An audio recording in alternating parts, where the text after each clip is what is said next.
Let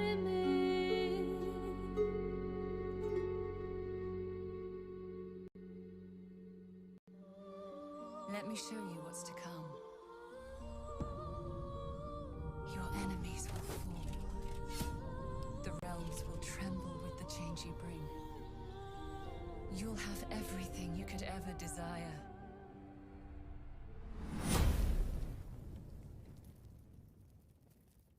Hail, adventurers! All hail the legends. Welcome to another art stream, guys. Hello. Good to see you guys. Always.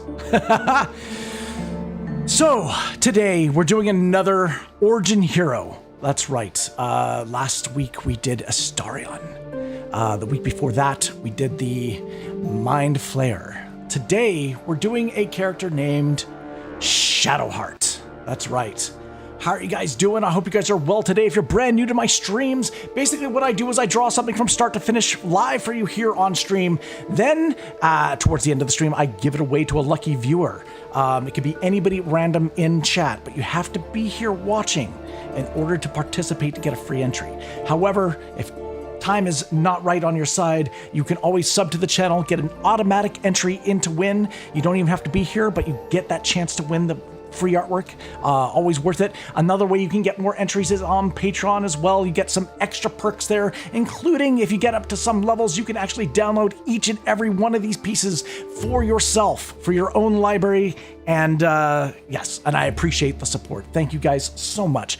Welcome to my stream. My name is Elf. I basically do art streams each week where I do a giveaway. We're this is on the 205th giveaway this week. My goodness, holy crap, it does add up, hey? Okay, well, we're gonna draw Shadowheart. Now, Shadowheart is a cleric, I believe. In Dungeons and Dragons, so we're going to be doing a portrait of her. She's got a special device or item that she's pictured with that I've seen a lot of in the advertisements. Believe it or not, guys, I have not spoiled myself in this game yet. I don't know the story, so I can't exactly elaborate on it just yet. But we're going to be debuting that here on the channel when it comes out on console. We're going to be playing it on PS5. I'm going to be doing it co-streamed with my wife. And we're going to have a great time doing it. I'm super excited. She's super excited. And it always ends up being a really great, fun stream. So I really appreciate you guys. What we're going to be doing right now is I'm going to be drawing it here. We're going to be playing the Panel from Hell down below, which is, again, we're doing it each week. We're following the developer documentary of how these things are, how this game was created. I mean, this game was, it took its time, right? It spent 3 years in early access. I've never played early access, so I can't really comment on that. But it did it the proper way. It's a feature-complete game, which is rare these days, right? With these annual games that come out that are just copy and paste, mechanics and whatnot, right? Just getting that payday each year. This year was cultivated by a group of I wouldn't call them a small studio. It's like 400 employees. They've got multiple studios working on this game. They did a feature-complete game, no microtransactions. It is a breath of fresh air. It's like going back to the 90s for video games. I am super excited to play it. Baldur's Gate. We're following the developer's journey on creating this game. So we're now on the Panel from Hell. I'm going to play this in the background. I'm going to turn off the music, and we're going to get started on the drawing. Thank you guys for being here. Much love. Wifey gonna kick my butt. Wow. Yeah. Well. Yeah. She had. I don't know if you ever watched my. We did play Divinity Original Sin 1 and 2 on the channel. It's you can always check out the YouTube playlist. But she had a habit of lighting me on fire. Throughout almost every episode, she lit me on fire. So that's the first thing I gotta do is turn off. I gotta make sure she doesn't have fireballs. Hey, Mark, how you doing? Welcome to the stream. Good to see ya. All right. Yeah, so this, I believe Shadowheart is either a half-elf or an elf. I need to look that up, to be quite honest. I am not 100% sure. Anyway, I'm going to start the panel. Once we finish the panel, because we'll probably go a little bit longer than the panel itself, we'll play some music while we finish it off, and then we'll do the giveaway. All right? Icelander, good to see you. Much love. Good to see you on Kick. Awesome, awesome. Oh, I'm just gassy. I got gassy balls. All right, let's get this going here. I will start this up. Now, I believe the audio is pretty bad on the intro for this thing. I'm going to turn it up as loud as we can get. But it was a live stream for the panel, so bear with me. I'll try not to be so loud. Hey, Stephanie, good to see you. Welcome. All right. Hello, everybody, and welcome to Panel from Hell number 2. I'm so happy to be here with you today, and I hope you... Last time we did this, it was a lot of fun, and I think we are going to have a lot of fun today also. Obviously, we're going to be talking a lot about Update 4, Patch 4, as we call it, for Baldur's Gate 3. We have a full program about it. We're going to be talking to David Walgrave, our head of production, about the contents of Patch 4. We'll be talking about the patch also with Jeremy Crawford from Dungeons & Dragons, the principal rules designers over there, and with our own Nick Buchanan, who is going to explain to us how we did a certain thing that I'm not going to announce just yet. We will also have some non-Baldur's Gate 3 news. We're going to be talking about our board game, the Divinity Original Sin 2 Kickstarted board game that is.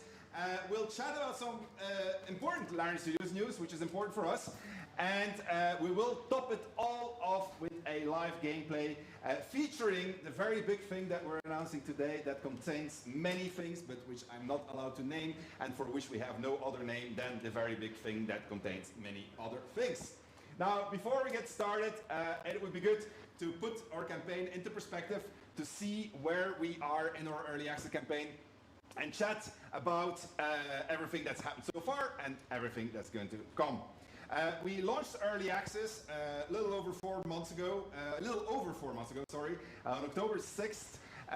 And since then we released, I think it's 3 updates and 6 hotfixes. And those represented, give or take a few, about 15,000 change lists, as we like to call them. And patch 4, which is releasing today, actually contains another 15,000 of those change lists. And that means that this patch is as big as everything else that we've done before together. So what can you expect? Well, let's maybe talk first about things that we did. When we started out with Baldur's Gate 3 on early access, our initial focus was on increasing stability, increasing performance, getting fixes to actually work.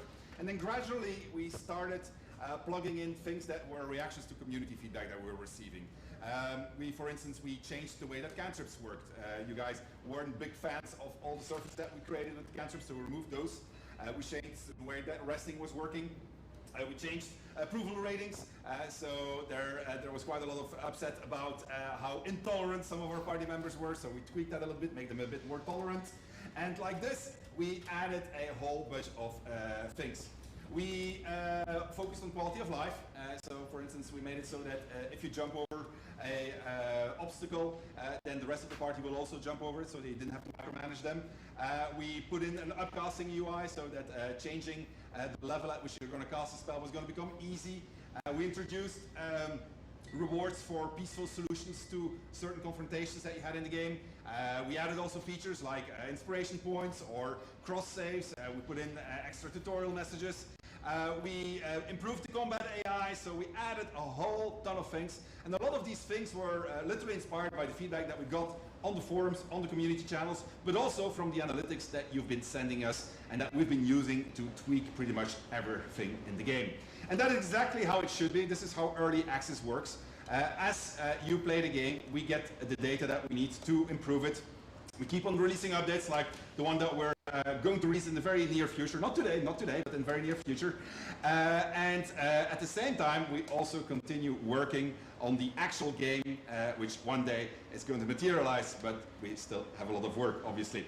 So, with all of that said, we're going to go start and chat with David, head of production. He is going to explain to us everything that's in patch 4 except one big thing. What's with the cow?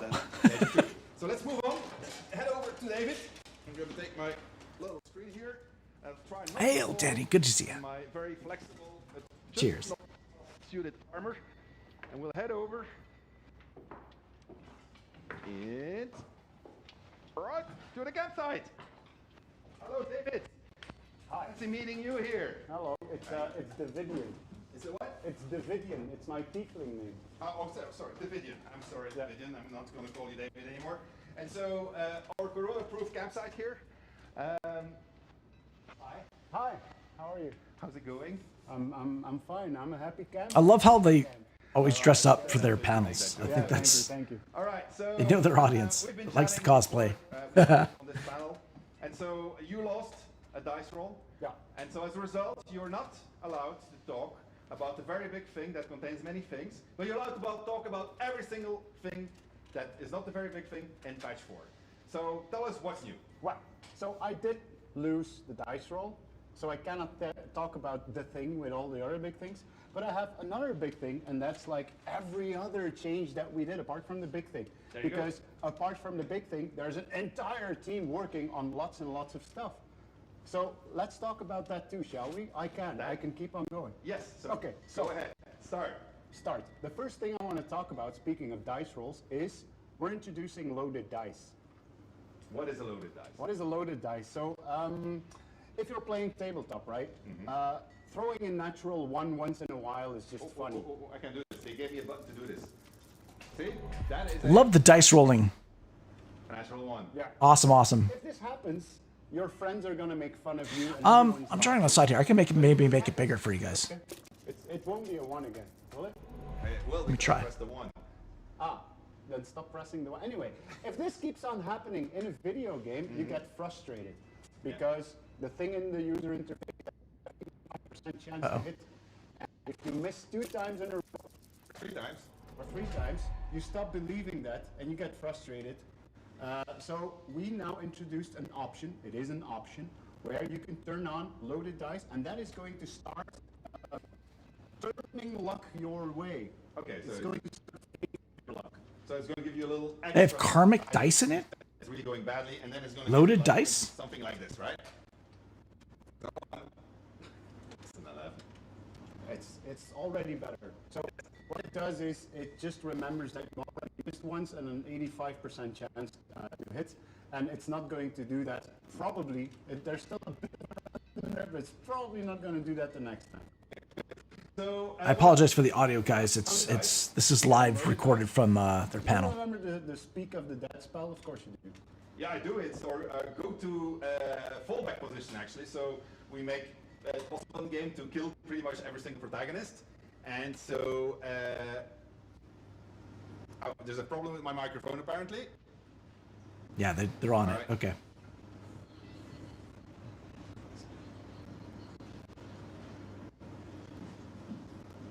Yeah, wait. Yeah. All right. We're going to attack you. What's the problem?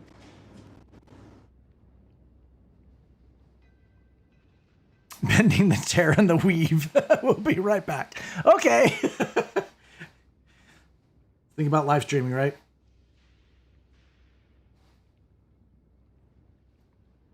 How are you guys doing? I hope you guys are well. Thank you for joining me on the stream here. What I needed to do, I forgot to do it. Let me look it up real quick. I'm gonna look up to see if she's a half elf or a full elf. I already drew her ears. I think half elves and elves have the same size ears in D&D. Let me see.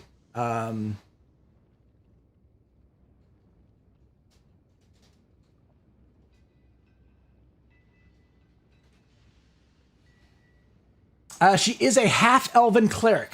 Cleric of Shar. All right. Okay, cool. Established. She's a half-elf. A half-breed, as we say. I'll turn on some music in the meantime.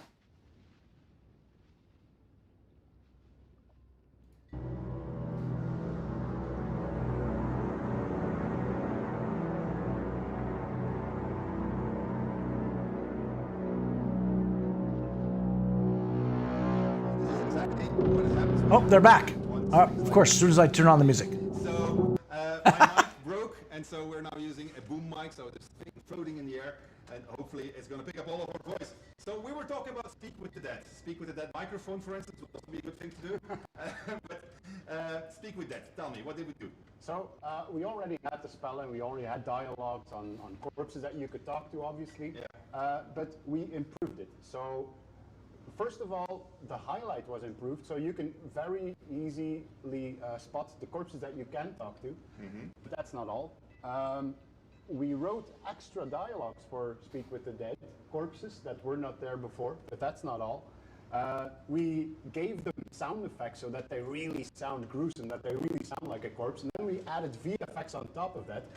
And as if that was not enough, we... oh, no worries, Denny. I totally get it. So we have made No worries for at all. all of the Speak with the Dead instances that we have. So that was something that was Appreciate the visits, guys. No matter how long, it does not matter. cinematics that go with it. Just you coming by to say hi. It's Can you remind people how Treasure Speak with enough, the Dead thank works? you. Like what it is?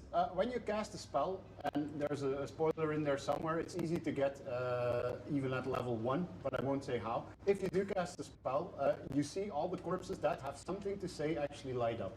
Yeah, and then you can ask them questions. They do need to have a mouth, right? Yeah, so they do need to have a mouth, otherwise they do cannot have a mouth? the words. And then you get a limited couple of questions that you can ask them. Yeah, and when we started making the game, actually, at some point we were thinking about how we're going to implement it. And so the initial idea was actually to decapitate everybody so that we wouldn't have to do it. Because and only, yeah, it would also have been pretty cheap, so we just did it across the board for many NPCs. Not all NPCs though. The ones that don't highlight, they don't have to speak with that cinematic, right? No. Okay. But you couldn't do everyone, because not everyone has something interesting to say. That's a value judgment there. In real life. Anyway, so if you go further, what else do you have on your list? Go for it. Oh, speaking of cinematics, we kept on improving cinematics. We had Speak with the Dead, and we said, why not everything? So it started with lighting. We have someone working on lighting, and just changing lighting and settings of lighting can completely change the atmosphere of I think we have a video of that. Is that playing? Yeah, there it goes. Yeah. So you see basically the before and after here of what it looks like when the lighting team has gone over something, and it really does make a big difference. Yeah, but it didn't end there, because while they were at it, they animated animals that appeared in cutscenes better. They changed camera angles, they changed positions, like they just improved cutscenes. They even made cutscenes where there were no cutscenes before. Did you know that there's about 25,000 cinematic nodes like this in the early access version? Yeah, I looked up that number. And that, but I mean, this is just the Act 1 content, right? So there's still all the other stuff that we're making that is being done. I don't want to talk about that. Yeah, no, it is vastly insane. Okay, so what else do you have? Well, so I have a list, right? Because Yes, you I see said that. you can talk about everything, but not the thing. I like so the way made a- you got your list also. I'm standing here like with high tech, and I like your way more, I have to say. It's a list. I'm old Yeah. school. So one of the things that I wrote down here is you can use a torch a lot easier right now. What's wrong with the old way of using a torch? The old way of using a torch was really a hassle. You had to click probably 12 times before you finally had a torch in your hand. I did that on the previous panel, and so I needed to cast the fire surface, but with my cantrip, which I can't do anymore because they removed the surfaces from cantrips, so now I needed to lit a torch. Well, then I had a torch, or maybe a candle. Anyway, I needed a source of fire, right? And I needed to put a source of fire on a source of fire to put my torch in, and then I had to equip my torch.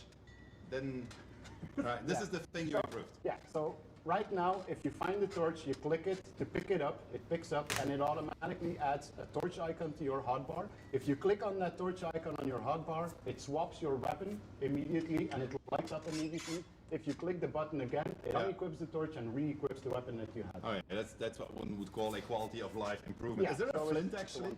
Well, let's say there's a hidden flint, because you can automatically... Secret flint. Yeah. You remember Flint from Dragonlance? I do. Okay, good. Anyway, what else do you have? You can now target portraits. Why would you want to target a portrait? What do you mean? Well, You can target a a portrait like the Madonna. No. I mean, I gotta explain it to you.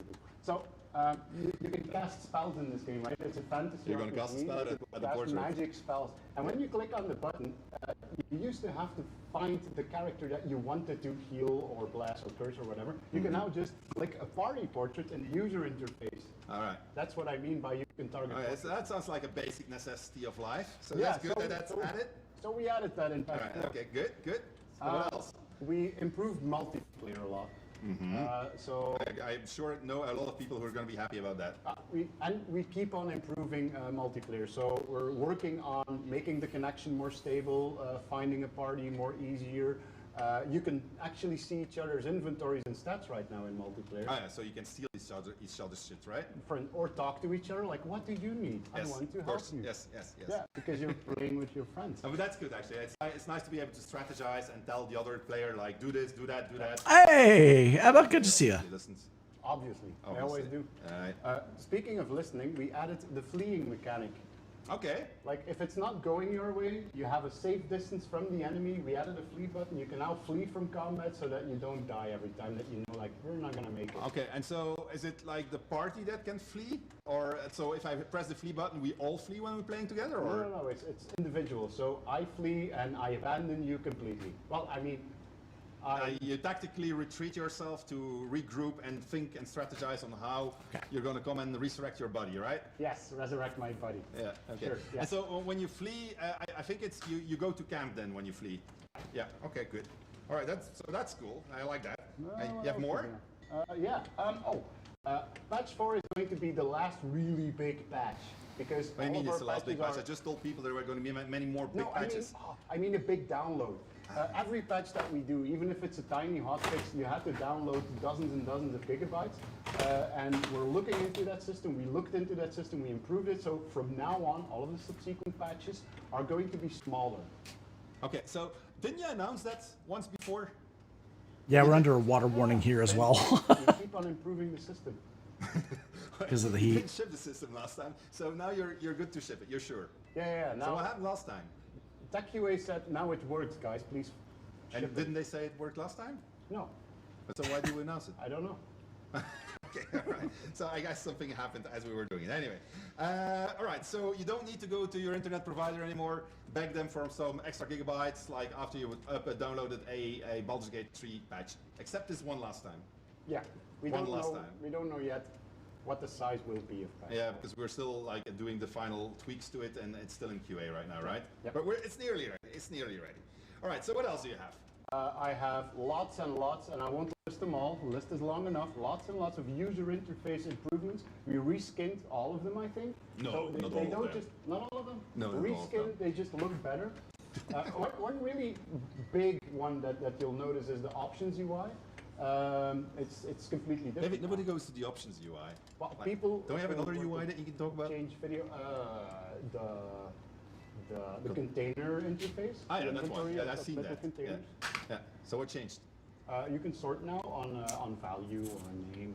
All right, and there was also another button in there so that you can now access You your can now inventory directly. easily access your inventory that opens up in a window on screen so that you can drag items in between. I think I'll those. show that on my Yeah. live stream. That'll It's really make cool. it clear. All right, so what else? What else? Where are we? Okay, we improved pathfinding. Again? But we can keep on improving pathfinding. This time around other characters and more specifically around the village mill. You improved the pathfinding specifically around the village mill. The community said you cannot find your path around the village mill. All right, okay. I guess we're going to blame Edgar again, right? We have been doing so for the last 10 years. Yeah, We okay. probably don't use any of his code anymore, but yeah. No. Edgar was our very, very good gameplay programmer who is still with us today, and we've been annoying him forever About because he was the pathfinding. one that started on the pathfinding going on day one. I mean, like, and it's not a simple problem, and he doesn't have anything to do with it anymore, to be fair also. No. So it's not fair to blame him anymore. I'm sure he wants to. I think so too. I think he likes it. So we'll just keep on doing it. All right, what else do you have? Git have proper Git weapons. Good for the gift, I would say. Yes. Maybe good Why for would I you if care? you can grab one. Thank you for that radon kick. There. Ah, because I can steal them from the gift. You could. You can Okay, try. that's a pretty hard fight. Okay, fair enough. Okay, what else do you have? The Flaming Fist now have a shield with their coat of arms on it. Let me guess. It's an important detail. It's a fist. How did you know? Is it? Yeah, it is. I actually didn't It's an check, so I actual don't know what it is. All right, okay, all right. So do you have anything else but cosmetic things? I mean, because you're going on cosmetic things here. I know you want to talk about the big thing, but you can't. So what else do you have? If you have a condition in combat, you can now go to the combat log and mouse over that condition to get more information about it. Okay, so this is cool because like understanding what's happening under the hood is important, and this is part of an entire list of things that we're going to be doing to make it that clearer to players. Okay, what just happened if there was a complete interchange or interaction of rules. Yeah, so we are gradually improving feedback and all of the No rules, problem, man. etc. Okay, This is all right. step one. Yeah, okay, good. What else do you have? So you're interested in... We're going to have in a lot to of start these- accelerating a bit then, but So, okay. But in that what are you case, doing? well, I started printing this list before you came, and I stopped because it's a huge racket, obviously. But I'm not going to get there, and I'm going to keep on printing. So, if you're interested in that type of stuff, the players can now disable traps by double-clicking on them if they have a trap disarm toolkit. So That sounds simply handy. It's probably double-clicking from on the same guy that did the torches. Yeah, well, Yeah. it's sure. We removed bonus action point cost for birds and mushrooms, so you can now just eat them without having to pay for it. We bumped the devil's sight to 24 meters to match superior dark vision. The devil will be happy. Yeah, the stinking cloud no longer affects items. I mean, why would it? Okay. Metal doors are no longer vulnerable to slashing damage. Okay. You can apply multiple Hunter's Marks on targets. I don't know what the plural is of Hunter's Mark. Hellish Review can no longer be blocked by terrain. We allow dash to actually double stack. We remove the cooldown from dash and disengage. Witch Bolt electrifies the surface of the target, if they're standing in a surface, obviously. Of course. Your Warlock can no longer use Armor of Shadows if they already have an armor equipped. Why would I even try? Wow.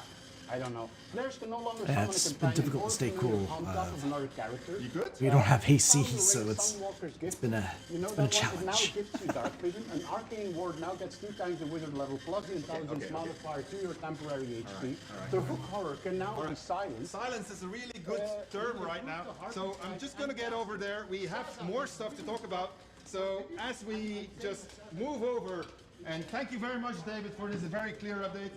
I know that you couldn't talk about what you wanted to talk about. We're going to head over. Item. It actually uses an action point now. The Colossus Splinter probably only triggers when targets were not on full health.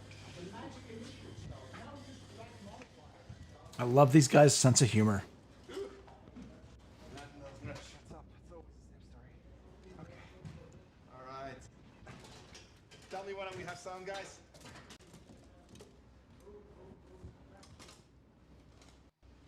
We good?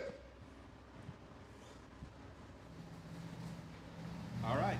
Good. Sorry about that. Now that my mic is gone, I'm dependent on the boom thing following me. You could hear we've done a whole bunch of changes that have nothing to do with the big thing that we're announcing today, which we'll do together with Jeremy and Nick in just a bit. It is a reflection of the amount of work that goes into Baldur's Gate 3. This patch log is, for us, has been very large because we had to put a lot of effort in getting it to you, and that's also why it's a little bit later than we had originally hoped. And it reflects probably the biggest challenge that we have with Baldur's Gate 3. This game is very big. We wanted to make it very good, but it's taking a lot more effort than we originally anticipated. When we started on it in 2017, our team consisted of 112 people, and we thought that was a very big number back then. But now we grew to 4 studios. Elizabeth, is your mom away 200 people and still growing. right now? And it's just a monster that needs to be fed. Last year, we announced that we had a studio that we opened in Kuala Lumpur in Malaysia. We did this so that we were finally going to be able to do 24 hours development, which was important for a developer like us that works on these very big RPGs, because it means now that if we have somebody in QA that starts in the morning on Monday in Kuala Lumpur on testing Baldur's Gate 3 according to one particular critical path, and he's going to spend 120 hours on the game, instead of having to spend 3 weeks on testing the game, he can now have the results of his critical path at the end of the week by passing on his save games to his colleagues in St. Petersburg and so forth, all the way to his colleagues in Quebec.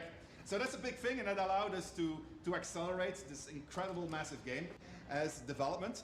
But even that wasn't enough. I like to say that every single game that you make has a certain language that you need to learn as a developer, and once you learn the language and you can speak it, the game writes itself. This is the case now for Baldur's Gate 3. I think our team knows exactly what they're doing. They know exactly which language to speak to it.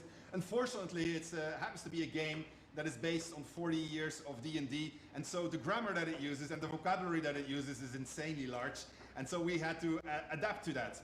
And so to do that, we started knocking on the door of other teams to assist us, to help us with making this monster that is Baldur's Gate 3. Good monster, but still a monster. And one of the teams that's been helping us already for a couple of years is the team at Turbulence. And I have here today with us the studio head of Turbulence, James Olsen. James, can you hear me? Falling. I cannot hear you, James. And I didn't get that. Could you repeat that for me, please? I said, hello, Sven. This is Guildford calling. All right, good. I'm happy to hear that Guildford is calling. So, James, we have a welcome first to the panel of hell. We have an important announcement to make today. I'll let you make it. So today we're announcing that we are creating a new and shiny Larian studio in Guildford. Okay. This is a very good thing because the team that James has is incredibly experienced, and so we'll talk a bit about that in a second. But before we continue, James, can you explain, like people, there must be people out there like me who are geographically challenged, so can you explain exactly where Guildford is? So Guildford is a town just outside of London, in the southeast of England, and which is now just outside of the EU. Okay. I noticed wow, look at that. There that you guys pushed the Irish a little bit into the... It's like 6 studios working on this game. Very nice of you. But anyway, why would one start a studio in Guildford? I mean, like, what's good about Guildford? Is it the pastries? Is it... Pastries. Well, Guildford is infamous It's not going to be the beer, over... that's for sure. But No. Well, Guildford is infamous for over 30 years of game development. The town is filled with small and large game studios, and it has thousands of talented developers working there. And the area is also surrounded by universities and art colleges that are filled with the next generation of developers. So Guildford is a hub of creativity in game development in the UK. okay, cool. Can you tell me a little bit about the team? Like when we started working with you, we like worked with half of your team. And so that was such a pleasurable experience that we wanted more, hence why we're sitting here today. But can you tell me a little bit about your team? Same one. Sure, so we're a super experienced team. We counted up recently and we have over 350 years of professional early stages, guys. Experience. We've worked in big studios and small studios, and across all the platforms that games are made on over the last 25 years. We've expanded the team. So we started out with 10 people supporting Baldur's Gate. It's doubled since we started. And most recently, we've expanded our animation expertise to bring people in from the movie industry. We have people who've worked on Star Wars, on Avengers, Ready Player One, and even Lord of the Rings. All right, so there's at least some good movies that they worked on in there. I shouldn't say that, value judgment can't do that. Anyway, so you guys have been working on BG3 for some time. So what parts of the game did you contribute to? So we've been contributing since the start of 2019. We've worked on the rendering engine, on the IK that's in the game. We've worked on the GUI. We worked on the gameplay, did lots of stuff on follow to jump or something like that, and we've worked on all the online services that are in Baldur's Gate, and we've also spent a lot of time working on the animation and the cinematics.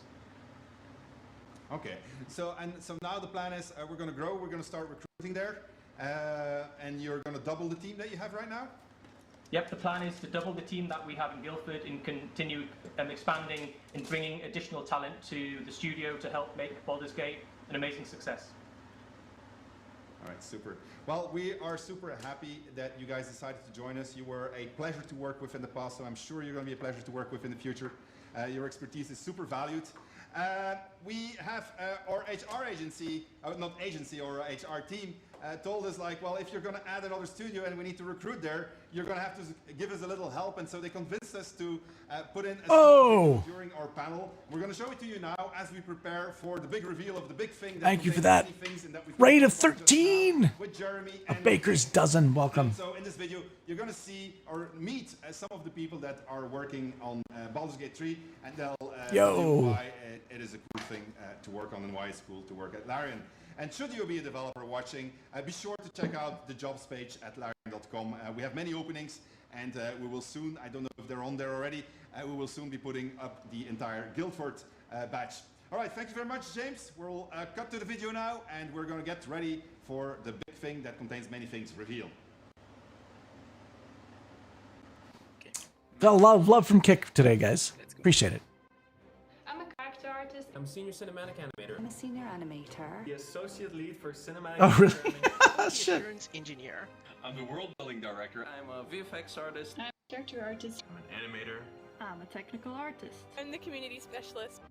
Obviously, this game is a very special game to me. I played D&D quite a few years ago, but I loved it. I absolutely love Dungeons and Dragons, and this game is as close as to D&D as you're going to get on an online experience. So It's always something new to discover. One big happy team. We really try to really convey. I think it fits my channel nicely. Put it that way. Really not anything like Larian out there. I'm so excited to play it. Every day is like going on a D&D adventure. I think people are really encouraged to be themselves. It's always something changing, always something going on. This is a company that is making stuff for nerds by nerds, which is great because I am one. Yeah. The team feels like a real family, and the culture is just open to individuals. Oh, it's hard. It's hard as hell. It's they are the old CRPGs, man. Having that spark of creativity flow and have a hand in that, that's really a fun way to spend your day.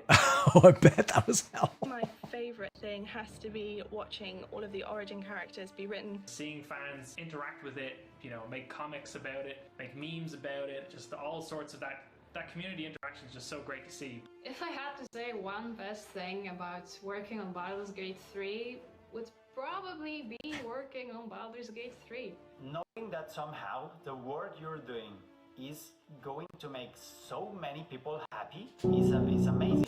Being able to create the world and convince to people Let me just guys, I know the volume's not great, but that's the stream itself.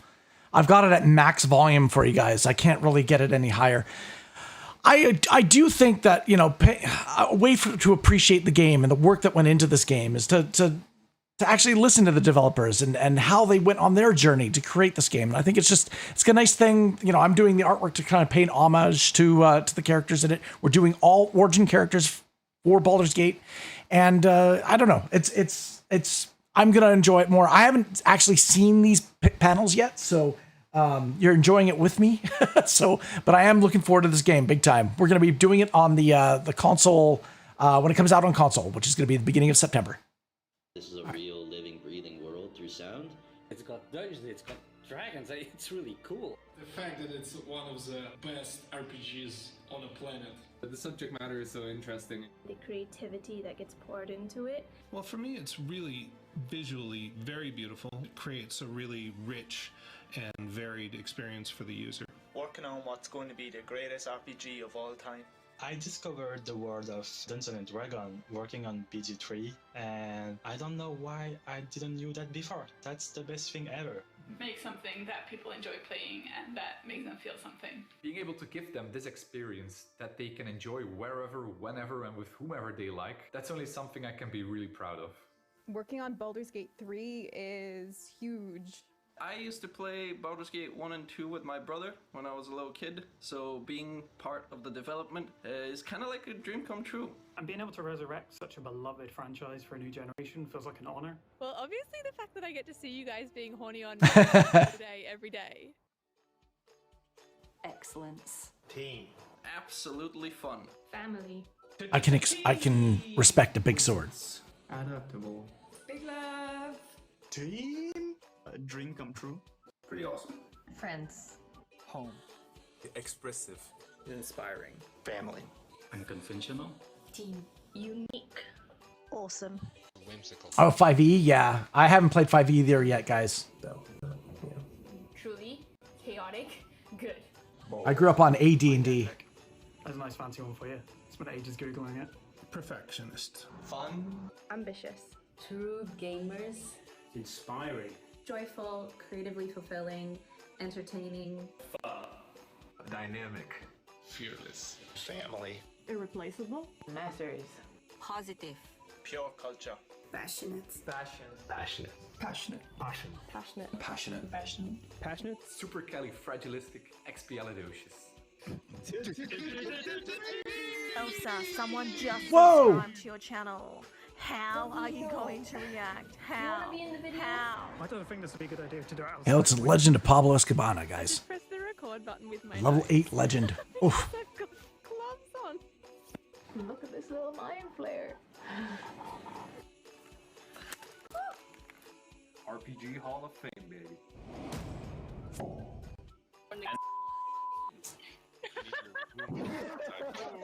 Yeah, I miss it too. I just never really ever had the I've done a few campaigns and stuff like that, but I was always the DM. As they can get it. So it won't be for lack of passion that this game is, well, it will succeed. I mean, what am I saying? Anyway, we're going to move over. We're going to, actually, it's Nick. Nick, can you stop across and come over, please? Nick, is he coming?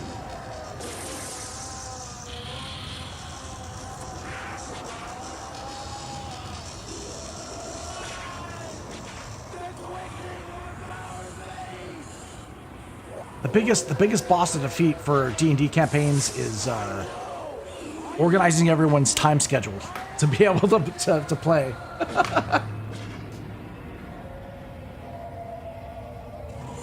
That was always the biggest boss. Awesome. Nice.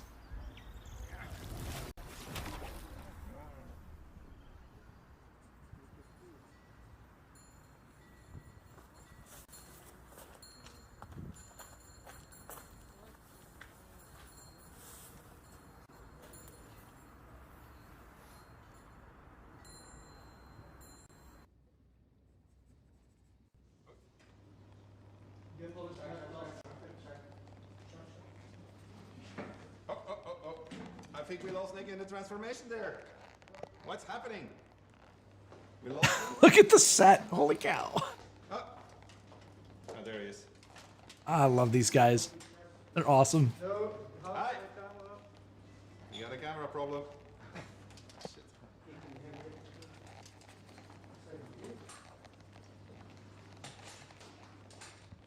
Okay.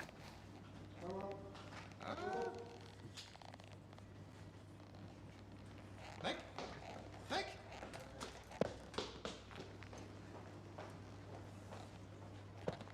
There you are. Oh, All right. stuff. You destroyed the camera. Well, it's But first the mic, then the camera. It's the magic. What can I say? All right. Technology and magic doesn't work together. All right, Nick, very happy to hear. We need Jeremy on board also. Where's Jeremy? Can we see Jeremy? You get him to join? Larian cursed. Hey, we are cursed. Looks like our life measures. Jeremy, can you hear us, Jeremy? Look, we got Jeremy. Hi, Jeremy from Seattle. Hi there. Okay. I am amazed by your transformation, Nick. Yeah, he's been working on it very hard and studying very hard, especially. Right. So we are here together to announce the next big class in Baldur's Gate 3, and that is the Druid. Of course. Yeah, I'm super excited to play the game, guys. I was excited as soon as I heard that Larian Studios was the one hired to do Baldur's Gate 3. I did play Baldur's Gate 1 and 2 like on the PC way back, and it was incredibly difficult. Total party kills at the very beginning of the game was just it was very, very hard. But much like Dungeons and Dragons itself, a lot of early characters die. Sometimes the beginning of the game tends to be the hardest. Anyways, I was super excited. We played Divinity Original Sin 1 and 2, both on the channel, and I absolutely loved my experience. These guys are the perfect guys to do the Dungeons and Dragons game, and I've heard that this game is now rated, if I'm not mistaken, on Metacritic, it's like 97%, 97 out of 100. Like, this game has been rated, I think, the top game on the PC, if I'm not mistaken, from all. So it's like it's doing amazing. So I'm excited playing it soon. Funny enough, it's Shar's birthday on the 2nd, and that's when the game comes out. So unfortunately, I've already committed to. I'm taking her to Whistler on the 2nd and stuff like that. But on the 3rd, when we get back, we're jumping into the game, and we're going to the 3rd, the 4th, and the 5th, back to back to back. We're gonna have a good playthrough. All right, we'll continue. Of course, I mean, like as if the cow was not a dead giveaway. So, Jeremy, You are the principal rules designers at Dungeons and Dragons at Wizards of the Coast. At Wizards of the Coast for Dungeons and Dragons, I should say, probably. Can you explain to us why we're making such a big deal about the Druid? So the Druid is one of the classes that has been in Dungeons and Dragons going all the way back to the game's early days in the 1970s. This class brings together an amazing set of abilities, all themed around the forces of nature. Druids are members of an ancient order that channels the powers of nature, weather, fire and ice, lightning. They're able to talk to animals. They're able to heal their friends by channeling the forces of life that are around them. And on top of all of this, they're able to become one with nature by using their wild shape ability to transform into animals like the cow that you just were, Nick. Druids also, on top of all of that, order themselves into these special orders that are called circles. And There, so they turned up the have volume. Yay. Specializations like all D&D classes do. And the two main specializations for druids are the Circle of the Land and the Circle of the Moon, with the Circle of the Land emphasizing the nature magic of druids and the Circle of the Moon emphasizing that animal transformation ability, wild shape, that all druids share. Druids also are really special in D&D because of their versatility. They have a little bit of everything. They have weapon Thanks, ability, Lord Tedman. they've got light armor, they have healing magic, they have destructive magic, they can turn into animals and get around all sorts of problems that might be a blocker for other characters. When we designed this class for 5th edition D&D, and when we designed all of the classes, we had Venn diagrams for the classes, and the druid was right at the meeting point between the wizard and the cleric. And so if you think of the versatility and destructive ability of the wizard combined with the healing and buffing of the cleric, and then throw in a dash of nature magic and animal transformation, Whoa. see the wonder that is the druid How are class. you going to react? How? How? Hey, Mystic. Sorry I missed your stream this morning. Class-based game. That sounds familiar. Yeah, it does. All right, so Nick, so you were the man in charge together with your team of figuring out how we're going to bring the Druid into Baldur's Gate 3. Indeed. So what did you do? Like, well, maybe we can start with Wild Shape. So tell me about Wild Shape. So Wild Shape is, of course, the star of the show. It's the ability of the druid to turn into a beast and utilize beast powers. We picked 7 forms for you to turn into, 6 beasts and 1... Currently in early access, right? Yes, currently, just for the early access content to whet your appetite. Such forms as the giant badger that can burrow into the ground. Can you show that? I think you have a video of that. I was about to, but it seems like my magic panel your magic panel is not working? died. I'm gonna press a button and I hope something happens. No, maybe we should get tech support here. Maybe we'll just break out for a second to technical, and we have some cool clips for you. Of course, nothing works because it is Larian Studios, and then More technical problems. It's live streaming. That's live streaming. Oh gosh, thank you guys for being here. Awesome. Again, we're going to be giving this drawing away towards the end of the stream. All you got to do is be here and chat in order to get a free entry. Of course, if you don't, again, I'll reiterate, you can be sub to the channel, you get an automatic entry or bonus entry. Also have other entries available on through Patreon as well. So thank you guys. Awesome. All right, so working on Shadowheart here. Yeah, she's got this kind of worried look on her face. And I don't know if it's because of the item she's holding. Again, I don't know. Please no spoilers here if you guys know what the item she is holding is. Looks like a 20-sided die, but it's kind of a funny... oh, thanks, Death Thinker. Appreciate it. Yeah, let's see. What I'm doing is I'm just kind of building up the shadows. I'm just kind of... And then I'm going to be adding my highlights in as well. So don't worry if it doesn't look right just yet. Hey, good to see you. Hope the rest of your closing your streams went well.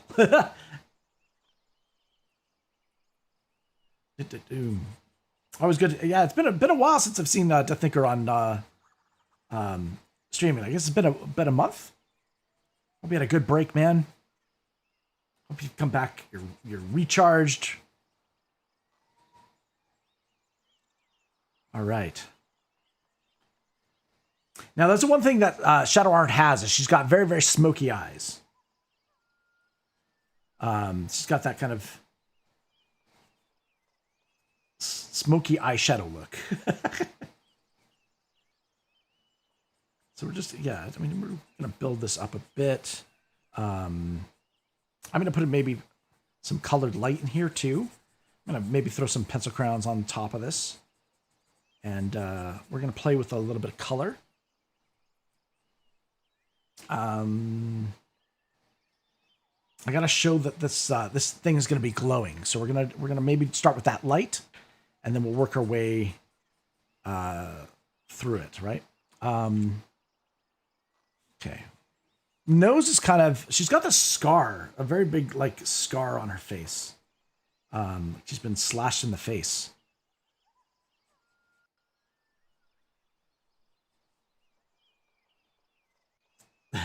You claim it already? All right, we are back, it seems. Hello again, Jeremy. We had a Windows update, so these things happen. Okay. Ah, the lovely Windows update. I've been there. Giant Badger, I believe. Yeah. So let's see some Giant Badger action.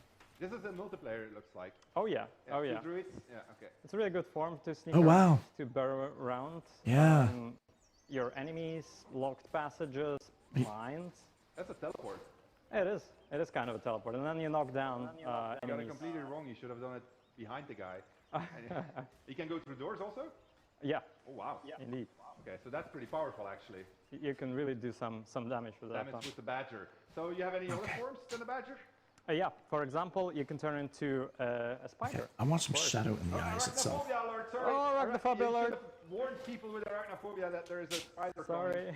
It's gonna be Okay, we got gameplay now. There's a spider. Gone, I'm sorry. Still out. I know it's hard for you guys to see this. Yeah, so you weave. It's quite dark. And you control your enemies with it. Oh yeah, I remember this. We showed this on the last panel from Hell. So as a druid, you could turn into a spider. That's cool. With that thing. That's actually cool. And you're webbing with it also. Yeah, you can create webs, and other spiders won't attack you, I believe. Okay. So the druid is versatile, Jeremy just mentioned. I know that you have that's interesting. That popped up during development, and you were afraid to ask him. Yes, indeed. It's an interesting thing. Yeah, Death Thinker does paint. He paints. He's got. Usually, if you go to his channel, you'll see Warhammer 40k miniatures he's painting. How comfortable the druid feels with fire magic. So the druid can definitely worth checking out his channel, Death Thinker, on Kick or on DLive. Into crisp. So the question would be, Jeremy, how come druids are so comfortable with the destructive element? So that gets to one of those core elements of the druid of being so connected to nature that they're connected not only to the life-giving aspects of nature, but also to the destructive aspects of nature. And fire is one of the most destructive forces that you can face in the natural world. But it's also often a life-giving force, because we know in our world that a healthy forest often relies on controlled burns or limited burns for the forest to truly thrive. So druids are tapping into that force, as they do with so many other natural forces. But there's also a mythological angle to it.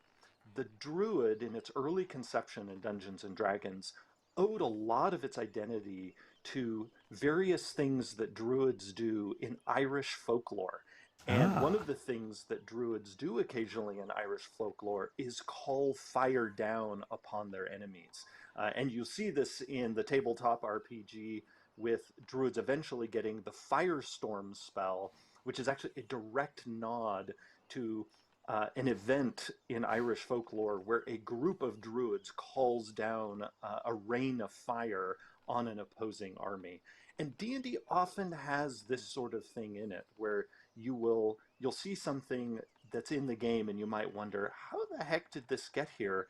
And often the answer is you're looking at something that lodged in the game from ancient myth in the real world. Well, you've got a lot of firepower. I know what you do. Don't you have a Oh, yeah. big ball of fire? It's a big one. It's the flaming sphere. You can control it, by the way. It creates a trail of fire, and of course it burns everything and everyone. Okay, that sounds like the kind of thing I need. I'm actually going to use this in my lifetime, and I figured out a glitch. And you gotta promise me, if I show you the glitch, that you're not going to take it out. We'll make it a roll, okay? I have a D20. Yeah, I We're don't gonna do trust it. your dice anymore, my friend. All right, so a loaded die, of course. What is your favorite thing about the Druid, Nick? I really enjoy this little cantrip they have, the Thorn Web, that you can use to pull off enemies from high places. And oh yeah, that fight. Yeah, that is one. actually handy if you can be able to throw them down. Oh, you fell there. How the hell do you get a bullet on the beach anyway? Whoa, that's a lot of magic involved. That was I think that was somebody cheating to make that video, right? It's very possible. All right, so there's much more being added. Like one of the things that I thought was like when you explained it to me is underwhelming is the goodberry. But then I'm told that the goodberry is like a favorite and it's like considered overpowered. Is that correct, Jeremy? So goodberry is loved in the tabletop game partly just because of the flavor, pun intended, of this delicious berry that you get to eat that not only heals you, but also fills you up as if you had just eaten, enough food for the day. So there's just this enchanting narrative component to it. It's a bit like lembas bread from the Lord of the Rings. You nibble this thing, it's like, whew, I'm good on food for the day. Now, in the tabletop game, goodberry can be extremely powerful if you multi-class. So if you are a druid and you're a cleric who's a cleric of life, clerics of life are able to boost the effectiveness of goodberry to a level that is extraordinary. That's pretty much what QA have been. So it's not good on its own, is what they're saying. Overpowered, gotta go down on the goodberry. Speaking of combinations, actually, we changed the rules slightly on how wild shape works, right? Yes, indeed. So we were messing around with it, and we thought that it's really cool to go from one shape to another during the combat. So we made dismissing a shape free. And so if you're a druid of a circle of the moon that focuses on wild shapes, you can dismiss a shape for free and then use your bonus action to take a new shape. So that means if I am like my favorite form, polar bear. Well, actually, no. Let's say that I'm a bird, and which allows me to fly over large distances, like so. And then in the same turn, I could turn my bird into a bear. Is that what you're saying? Oh yeah, you can fly down behind the enemies, turn into a bear, roar, get their attention. So you can combo these forms. Do you have a video of a bear? Because it's just the polar bear is just insanely cool. Let's try the bear. Yeah, there we go. Boom. This bear is specific or unique for moon druids. Okay, all right. This is polar bear, so everybody is going to play Circle of the Moon again. Look at that guy go. Oops. Yeah. I think we made him be able to sneak as well. Oh yeah. Look at him sneak. Sorry about that, guys. I think I hit a button by accident. That's like, it's ridiculous. There he's goading, right? So this is like taking all the aggro to him, which is quite handy actually if you're walking around with a bunch of puny mages like I usually do. So Jeremy, is that okay that we change the rules like that for the wild shape? Are you fine with that? I forgot to get water. Discussing wild shape story? Absolutely. So often it's important for people to remember that designing for different media requires a different touch. So designing for the tabletop game is a very different beast from designing for a video game. In 1 second, I'll be right back. Game, we constrain how often a druid can wild shape and how often, how rapidly they can pop in and out of shapes for two main reasons. One, in the tabletop game, we want to make sure play doesn't bog down with too many different things happening on a particular turn, since unlike in a video game where the computer is running the game, at the tabletop, it's all humans who are running it, so we don't want things to slow down too much. But there's another factor. In the tabletop game, druids can turn into pretty much any beast they've ever seen, as long as that beast meets the criteria listed in the wild shape feature. That means that as game designers, we don't actually know what the druids in the tabletop game are going to turn into. We know broadly what the power of those animals is going to be, and that's why we've set the challenge rating limits in the tabletop game, but we don't know the exact animals they're going to turn into. And so because of the amazing liberty we provided, we had to constrain how often it could be done, just so that we wouldn't create a situation where druids were not only transforming constantly, but transforming into potentially game-breaking forms over and over again. And that is often a theme in our tabletop design, that if we get really generous on something that we let you do, as we are with the shapes that you can turn into as a druid, we then tend to become much more limiting in how often we let you do it. So when you told me that in Baldur's Gate 3, some of those limitations were being lifted, it made total sense to me, A, because the computer's running it, and B, you know the exact forms people are going to be turning into. Whereas again, in the tabletop game, we don't know if the druid is turning into a dinosaur, a mouse, a giant spider, or some other fanciful beast they've encountered on one of their tabletop adventures. Yeah, we had actually big discussions about the dinosaur, because Nick wanted to put the dinosaur in, and I had to put my foot down and say, one day we would like to ship this game, so no dinos, not even a small dinosaur. But when we chatted about this in preparation for the panel, you said an interesting thing about utility value of the druid and the wild shape also, which is something I would like to delve in deeper a little bit, because we also spend a lot of time on the game. But maybe start with you. On utility and the druid wild shape. Yeah, one of the things I love about the druid, not only as a designer, but as a player when I play one, is the amazing utility of wild shape. Often people who gravitate to wild shape, particularly if they're playing Circle of the Moon, they'll often think of their shapes as primarily a combat form. But I actually think wild shape's greatest value over the course of a campaign is the many different ways it can break an adventure in good ways. Because often in the tabletop game, we actually want our players to come up with clever ways to break things, and wild shape does that in spades. And I love in the video you showed that exactly with, the badger crawling, under the wall. In a normal circumstance, you might have a group of adventurers looking at a tower and like, oh my gosh, how are we going to get up there? And the druid is just like, I'll turn into a robin, fly up there, and I'm there. So the druid can create these amazing sort of unexpected tangents in how an adventure plays out. And that to me is the most exciting aspect of wild shape. All right, we have a couple of examples of how we're doing that in the game, because we actually very much try to make wild shape part of the normal gameplay outside of combat. Yeah, so we really want you to stay in your wild shape while you're exploring and look for ways to use your wild shape, such as you can turn into a cat. Yeah, it's International Cat Day, by the way. Oh, just so saying that, I hate cats. I'm a dog person. Well, I'm a cat person, so we have... I have a cat that's terrorizing my dog. Just like it's terrorizing these goblins here. These goblins...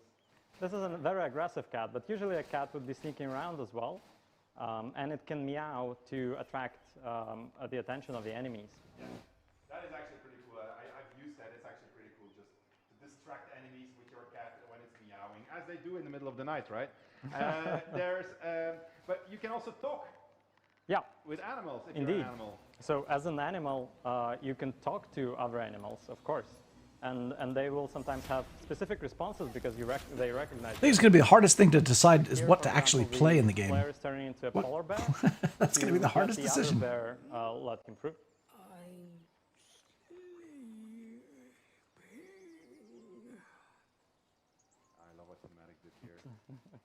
Of course, this added a lot of work to cinematics. Okay. Yeah, it did. Making sure small beasts and 2,000 big extra beasts. lines of dialogue they added for this patch. Ah. And cinematic notes as a result of it also. So you can talk to animals, you can abuse it. Well, I'll show you how you can abuse it. I'm going to single-handedly do a dungeon that has been declared unsingle-handedly doable with my druid shape.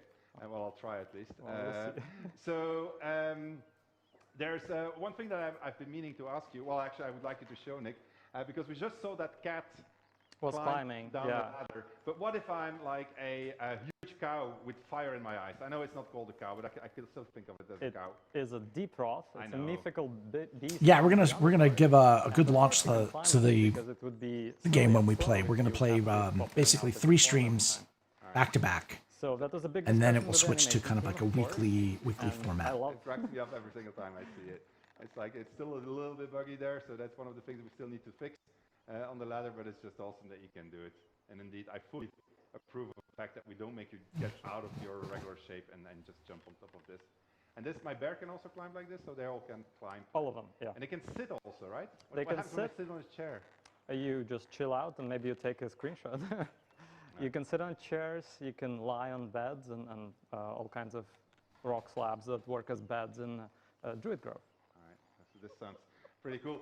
Maybe last bit, because you just mentioned Druid Grove.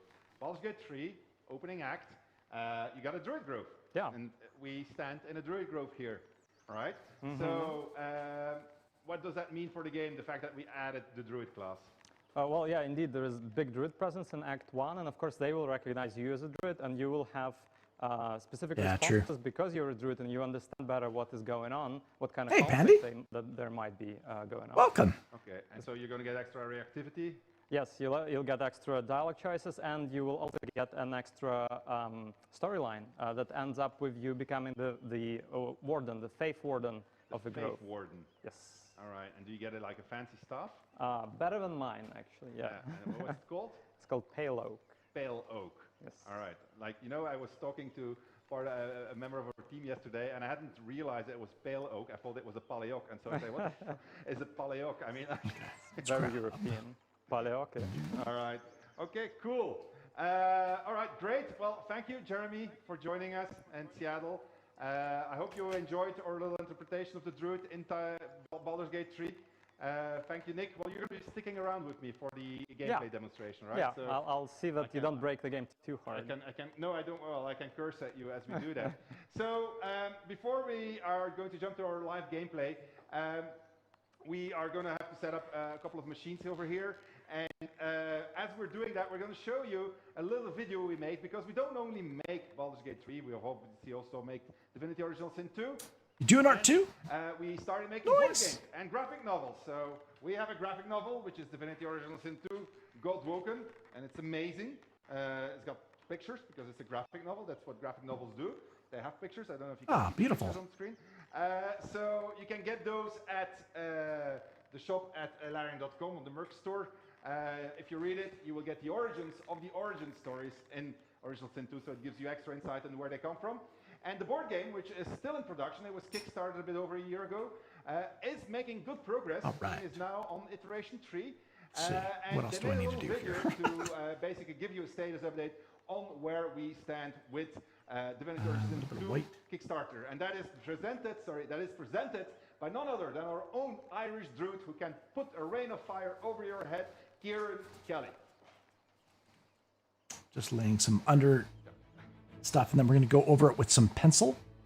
Oh, they got an Divinity Original Sin board game. Divinity Original Sin, the board game, on Kickstarter. It's really been a year of changes, of improvement and iteration. There's a lot of things to cover, there's a lot of things to talk about, so let's just jump right in. So the first thing I want to talk about is actually the artwork for the locations and the enemies and the bosses. And when you look back at the artwork that we used for the original Kickstarter, while it was good and it was functional and it did its job, it wasn't necessarily how good we can make it, and we knew we could do better. So a lot of the work this year has been about iterating on that. I still got to get a picture of backup Sar and me. You asked for it. You said you wanted to do a picture or a piece of artwork of it. So I apologize. I've been lagging on that. And it's a location that's my bad. Journeying in and enjoying as you adventure through Fort Joy. The second thing we wanted to improve was actually the miniatures for the game. All right. We got our first molds from a manufacturer, and those molds, they were really good. There was a lot of detail with them, but actually we realized that we wanted to Just make some adding changes and improve it even further. just some And background color, and then we'll. actually not necessarily the detailing, though we definitely tweaked some of that. It was actually the animation. Yeah, Pandy, you asked. Didn't you send me a Discord message saying you wanted to do a chibi version of? It's got a lot of threat to it. That's going to have a lot of presence on the table. Or am I getting you confused with somebody else? I'm sorry. and the feeling of movement from these miniatures are going to make it feel like these bosses are not only there and they're present, but they're a threat to come and kill you. Okay, you remember. All right. Oh, sorry. Twitch is picky about emotes. Stupid bots. Here we've done a lot of external playtesting. We've had 2 major playtesting groups that have played through the game, and there's been a huge amount of things that we've learned through that. Ah, gotcha. People Okay. who haven't necessarily played Divinity, to people who played Divinity, to people who play a lot of board games, to people who don't play a lot of board games. And we're getting a lot of information that's helped us refine the game, improve it, and overall just make it a better experience and a more fun experience for you, your friends, and your family. All right. So a lot of this stuff, guys, is just underpainting with what I'm doing right now. For how we've been getting on this year, I just want to say a big thank you to the community for all the support. And then I gotta wait for that to dry, and then we'll go back to it with some pencil grounds. We do monthly updates. And it should be good. Otherwise, you can still back the game on the Larian merch store. But for me over here at Fort Joy, back to Sven and Avernus. Now, how do I get off the sign up? Okay.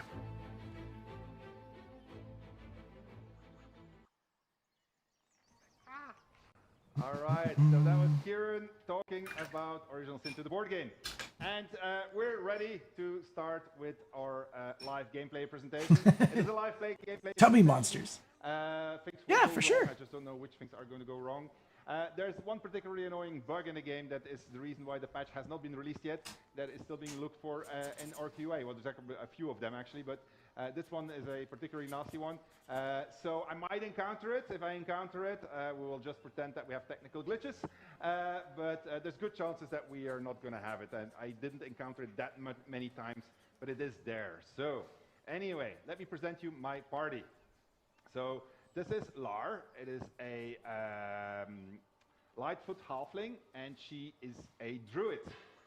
Then we have Shadowheart, who most people. Aha! See Shadowheart right there, guys. That's Shadowheart. That's who we're drawing. Also, we have Gale, a wizard, also a level 4, and then we have. Aw, Elfsters. That's the first time anybody's ever said that. And together we go on a small adventure, and we're going to deal with a particularly nasty lady. So let's get in there and get our quest set up, and then from there on, we're going to start showing off all things druid. Get over here and see what this argument is all about. Lads, for the love of all that is holy, I've never clapped eyes on your poor sister. Drop the act, hag. You was the last to see Mayrina. Just let her go. Please. You there? Please, I don't know what's come over these boys. I just want to go home. Stop. Oh, is he lawful good? Oh, my insight failed. Ask again. All right, so what's going on here? Careful. Don't trust a word out of her mouth. Our sister went to the hag, and we ain't seen her since. Hand over heart, I don't know their sister. I will gladly help you all look for her, though. Enough. Where is she? Wow, okay. I won't let you hurt this woman. Not getting involved. Or I could say, like, tell the truth, what did you do to their sister? So let's go for the last one. Yeah, I heard they kind of did away with alignment in the game. That wasn't a thing. Only thing that matters, I guess, is for paladins, right? You ever darken my door, you'd best have that head bowed and an apology at the ready. Bye-bye now. Well, she's certainly not an innocent old lady if she can do this. I've seen nothing like that before. She could shoot fireworks out of her backside for all I care. The hag has Rina. Mm-hmm. So will somebody please tell me what's going on? It's our sister, Mayrina. She's... well... she was in a bad way after her husband died. Started saying weird things, like how she was gonna bring him back. Clean that bush. Of all the stupid things to do. Okay. And we haven't seen her Shoot. since. And no good ever came from dealing with the hag. None of this matters, all right? We need to get her back, and fast. Well, I'm the hero, so I'm gonna say, I'll bring Myrina home. So you can see that I'm okay. not that tolerant of my mistakes. But, Joel. Not a chance. We're getting her back on our own. Now, come on. I want this to read as green. It's a stupid ID, boys. Yeah, I want this to read as have it green. your way. All right, let's explore So, these let's very go more nice orange. sunlit wetlands. Have a look. I mean, like how nice and cozy it is over here. You just want to go and sit on that rock and just basically lie down and eat an apple. I am going to do something. It's one of those new spells that was added with update 4. I'm going to enhance my abilities, and so I can choose between endurance or strength or dexterity. But I'm going to improve my intelligence. I have a good reason for this. I rehearsed this thing, so I know what's coming. And so this check is going to aid me in a check that I'm going to have to make. So let's go forward and use my fox's cunning. So basically what's happening now is she's concentrating on making her more intelligent. So that's pretty much it. Let's go. A chill runs up your spine. You feel like you're being watched. So I get a druid option here. So this option you would get if you were not a druid, or if you were just to be a fighter, investigation. And so that is actually a very hard roll to make. But if you're a druid, you get a nature option, and that's a much easier roll to make. And on top of that, unfortunately it's intelligence based because it's nature, but I do get +2 from my proficiency in nature, but I get -1 from my intelligence, which is fairly low. Luckily, I got advantage on this roll because I use my enhanced ability, and that means that I'm going to get to roll twice should I fail. So most likely, thanks to loaded dice also, I'm going to make it because probably I was unlucky before. And there you go, I get 19, so that's a pretty good roll. And so I am now successful in this check, and something's going to happen. A swamp, stinking and insidious, assaults your senses. If you look around, you see that it's not such a nice sunlit area. It actually is a swamp. And nothing here is what it seems, because for instance, if I'm going to click on this, this is why one of those little new container UIs that that David was talking about. So if I click on sorting options, you get a bunch of sorting options here. If I click on inventory, you can access your inventory. And if I click on eat apple, I get... Yeah, we're watching it from the beginning. Like we're just watching the growth from panel to panel. So yeah, this is an oldie. This is update 4, and we have protection from poison. So I'm going to get rid of that poison, and on top of it, I protect my druid from further poisoning by this evil swamp. Let's continue our journey and see if we can find a friendly soul. There's a guy with a red hat over there. I think it helps you appreciate how far things go, right? Gail is telling me that we should be careful. Right. I'm probably going to have a chat with this guy and like ask him like, hello, do you know the way to, I don't know, whiskey bar or something like that. The murderous glare of a redcap, a fey creature known for its bloodlust, greets you. That noise. Is the creature pretending to be a sheep?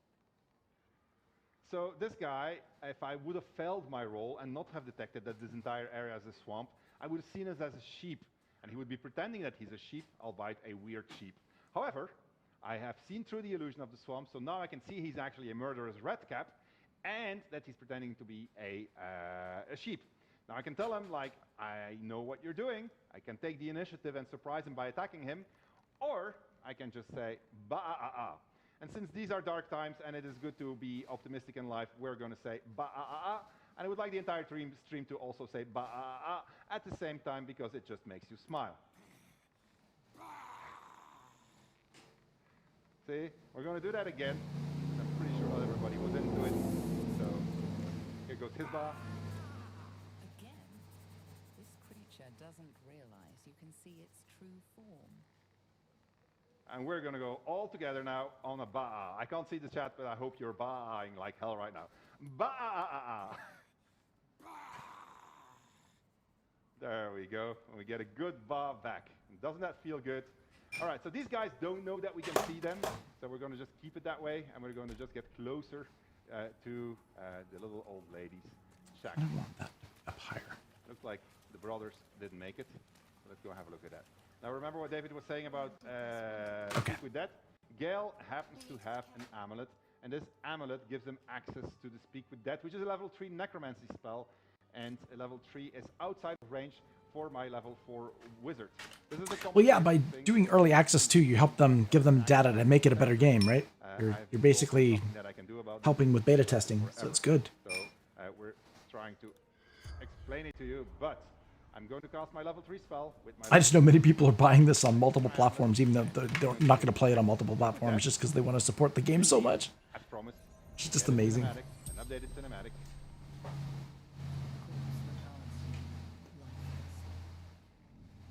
And so I get to ask 5 questions. So we're going to ask him first and foremost, did he find your sister? Screaming, but not real. And we are going to ask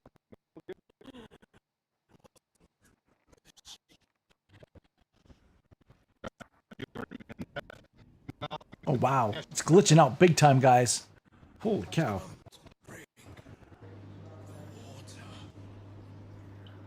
All right, and I'm going to just leave it at that.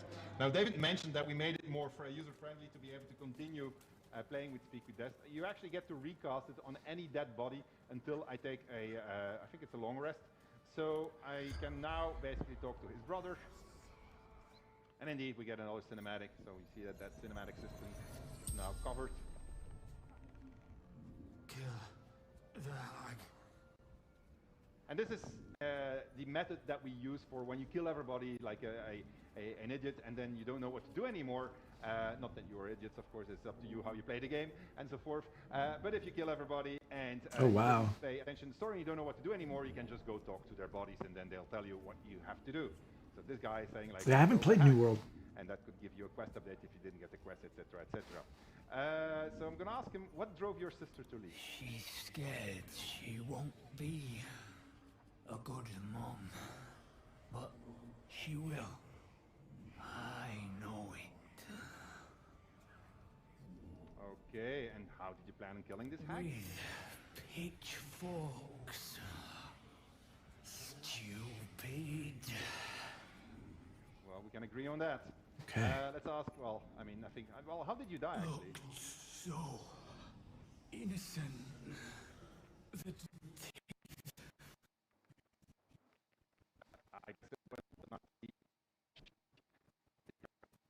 Let's continue with our journey.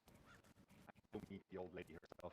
There are a couple of questions about why these brothers are dead, what's up with the sister, and what in general is going on with the swamp and the red caps that are pretending to be sheep. Alright, let's get in here. And then you see the decoration has also been, if you played it in early access on day 1 and you play it now, you see that everything is getting continuously improved. So this place is starting to look really nice. Alright, let's go in here. Is there?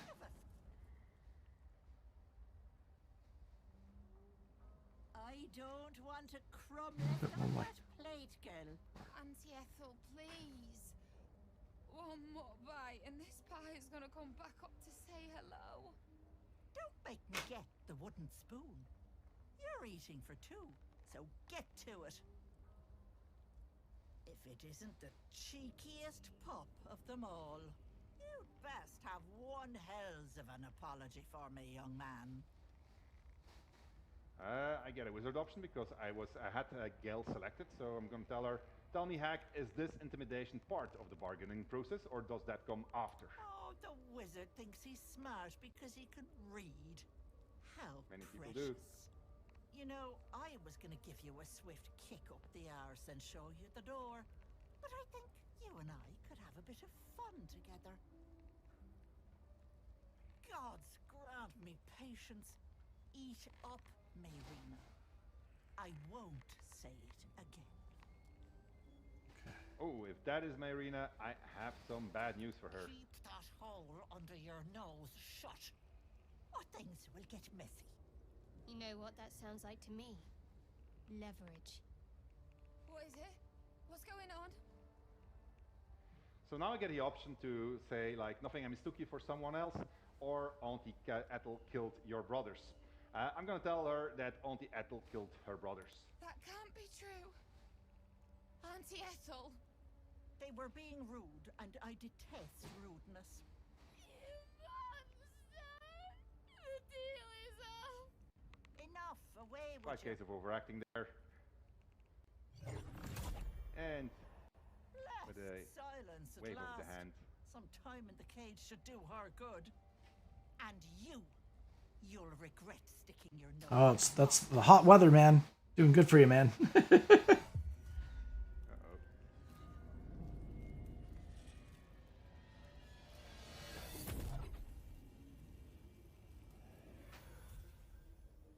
Hello. Alright, so I take it we're not going to be friends. So we're going to get in combat and we're going to try to show you a whole bunch of druid powers in here. If I don't ruin it. So we got the hag over here.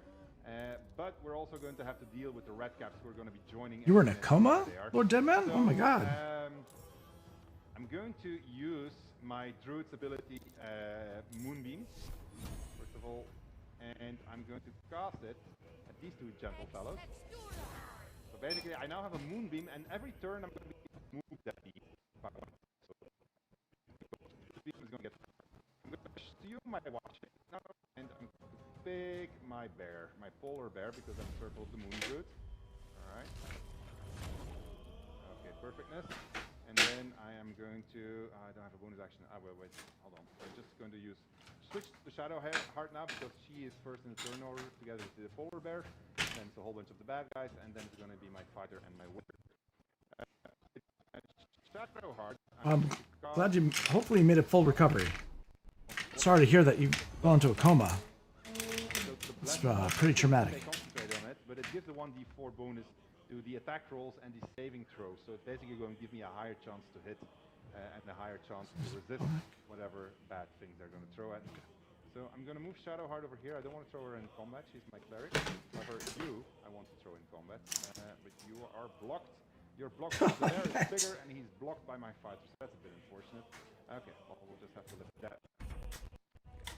So, the hack is dashing off the fire. Some poisonous fumes at us. So that's unfortunate too. And she cast a vicious mockery spell on us. And what does that do? It gives me a disadvantage on my next attack roll, so it's going to be compensated by my bless spell. Okay, I'm going to give my Githyanki. She has psionics ability, which allows her to jump super far. Pardon. And I am going to teleport her next to those guys, just to make sure that they don't pass without my Githyanki taking a swipe at them with her attack of opportunity. And then I'm going to use Gale. I'm first going to get him out of the poison here. Alright. And I am going to... Well, happy you plugged back into the Matrix, my friend. No, I'm going to do grease first. Try to plug them. Somebody from the production team give me something to drink because of the smoke behind me. I'm getting a very sore throat. Okay. Alright. So, we've got a whole bunch of greased up, what do you call them again? The red caps. So I'm going to try to, well, I'm going to smack at this guy. He's on the floor, right? She has, oh no, sorry, I need to select my Githyanki fighter. And I'm going to use accent search, which, oh, actually, yeah, no, I'm going to do that. Alright, so I'm going to just smack this guy. I could actually put them all on fire, but I like them being in the grease, so I'm going to keep them in grease. Just smack, oh my god, look at that, 22. That was pretty good. And he is going to, well, no, he's fine. Well, he's not exactly fine, but he's going to do well. Alright, so my bear is poisoned, but now it can move. I'm going to get him into combat, so I'm going to give him a dash. I'm ignoring the hack because I know exactly what she's going to be doing. She always does the same routine. So I'm going to go over there. I gotta warn you also, there will be some spoilers in this. And the bear and the Githyanki are basically going to keep these guys away. And on the next turn, I'm going to have a hold the bear also. Hold on, my mouse is not reacting. Okay, and I'm going to do with her. I'm going to cast a guiding bolt. If I can. One of them, yeah. Perfect. That's 26. That must kill him. Wow. Okay, good. All right. Next turn.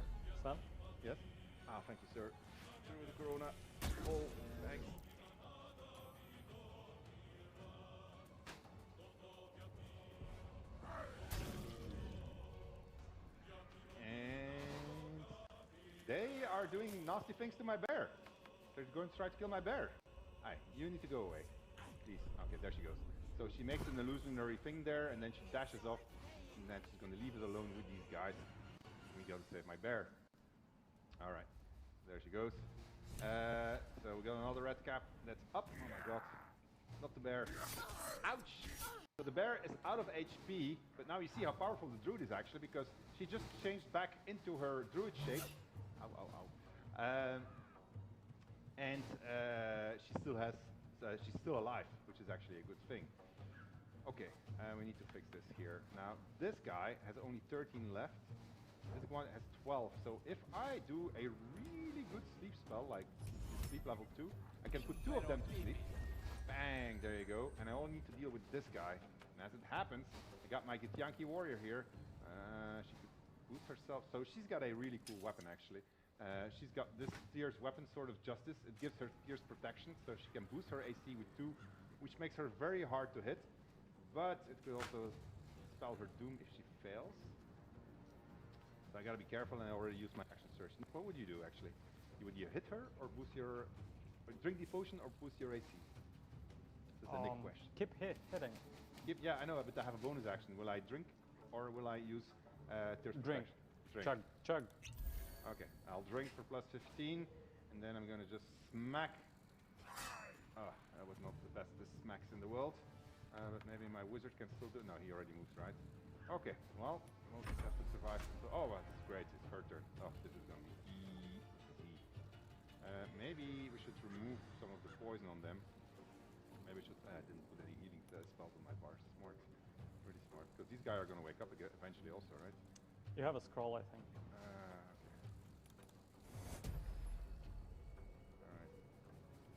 It's one that I need to be next doors to her. Alright, well, we're just gonna try to kill these guys then. Okay, that's actually possible, right? Oh my god, I'm really going well here. This is gonna be easy, this fight. It's gone differently, I can tell you that. Alright, we're gonna turn into a arachnophobia warning. We're gonna turn into a spider. And why am I going to turn into a spider? Because I can... Oh no, actually we're going to do the deep rocket, right? I'm going to go to the bull with the fiery eyes. I'm going to ram him. Alright. There we go. And we're just going to ram these guys. Ram it! No, that was a very disappointing ram. Alright, so you're still there. Get a bit closer. Actually... Do I still have... No, I don't.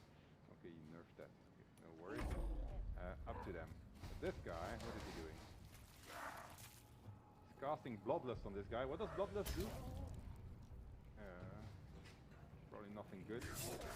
Oh, he can hit 3 times? That's a multi-attack. It's because of the Bloodlust, right? Creature can attack 3 times. It regains 3d6 hit points if it lands a killing blow. We can't allow that to happen. Alright, so 22... I'm gonna put my AC up. Alright, so that's gonna give me like a very high armor class now, 18, so 15 from armor, plus 1 from dexterity, plus 2 from the boost. And we're going to smack this guy. Oh, this is a good smack. And now, okay, he can probably finish it off with his magic missiles. So let's try that. Cast magic missile. Oh, actually, oh no, that's too cast. Oh no, I'm going to cast magic. Yeah. Up. 2, 3. Goodbye. There you go. Very good. Fortunately, there's a level cap, so I'm not really leveling. We still put the level cap in early access to level 4. But we're doing not that bad, actually. It's going to work out. So she now smacks him. Maybe she should have put the thing on her. Okay, should have done it vice versa. It wasn't the most clever move in the world. But I think we're good, right? It's going to be a fairly easy fight. Oh, it's overkill. Alright. Good. Got 1 guy left. What can go wrong? Nothing, I guess. I'm actually quite proud of this. This is going really well. But I was lucky in my dice, I think. Alright, or maybe it was the loaded dice that were to my advantage. Alright, shoot this guy. I know, do you still have your jump, your mega jump? You do, right? So, jump. Do your mega jump next to him. Boom! Didn't expect that, did you? And well, otherwise they have too much data to deal with, right? Boom! Boom. Makes sense. They're very smart with how they did it. Okay, let's try that again. Oh, well, this is an excellent opportunity to bring my flaming sphere. Why is my flaming sphere not clicking? Ah, there you go. Okay, so... Yeah, I'm going to be going into the game raw. Oh, I can get there. No. I haven't played early access, so it's going to be all new to me. So now he's not only having to deal with a dangerous Githyanki, he also has to deal with a dangerous flaming ball of fire. So this is going really well. All right, so let's see. Of course they did. He likes it, that spell so much. No, I'm going to do Moonbeam. I love the community. Maybe I'll throw a Goodberry. Nobody's going to throw a Goodberry at Liza. All right, do the Moonbeam. And so from now on, I'm going to follow him with the Moonbeam, so that should work out well. And she is going to finish it off. She's going to use her overpowered guiding bolt. It's too far. Damn it. Alright, can you get closer? No, but you can dash, right? So I'm going to make her dash. Gives her extra movement. And I'm going to get closer so that the next turn I can hit him.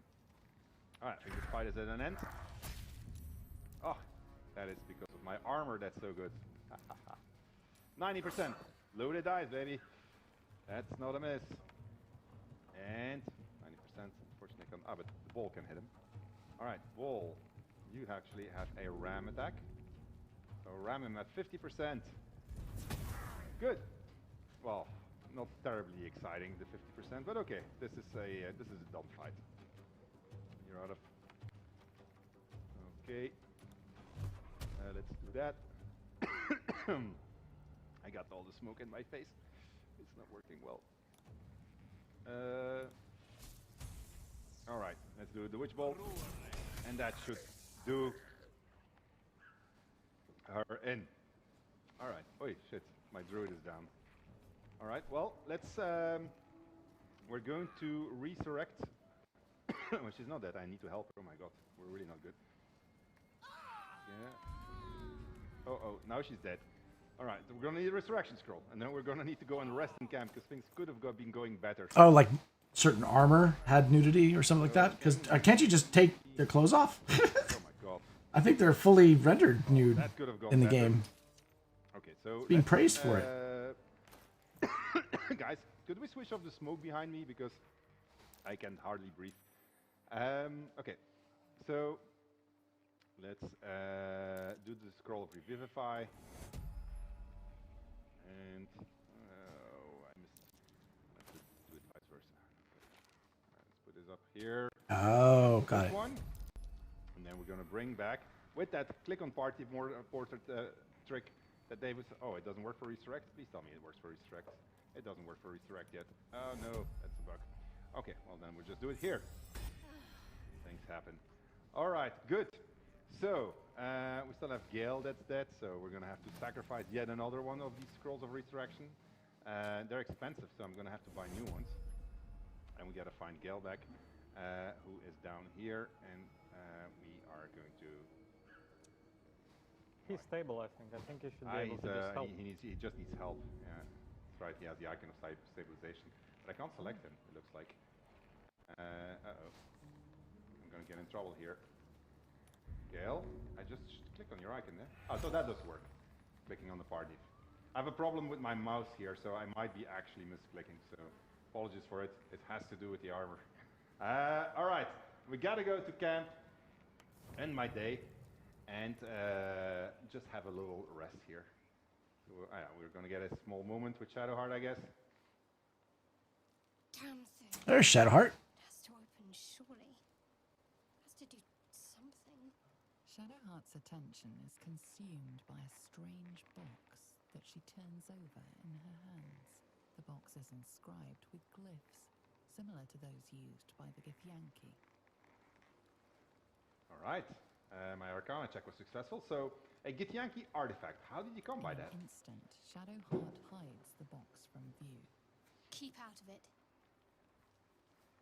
Okay, I know what she's going to do. I mean, like, if I ask any of these questions, she's going to be angry at me. But, I mean, she's angry at me anyway, so no need to be secretive. You can trust me. A bold statement, if not an accurate one. Leave me be. Oh, Shadowheart, so many secrets. All right. Well, let's see if we can find a friendlier soul. How about the dog? Does he scratch? The dog pants through a And he's ball got a ball in his mouth. firmly in his mouth. All right, let's see if I can wrestle it from him.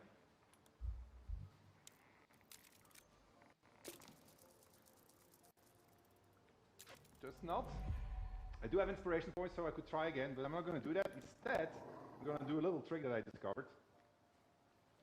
And that is, I'm going to let him keep the ball, but I'm going to use, I need a little short rest here, so that I get these wild shape points back, so I have 2 charges, and the short rest restores them.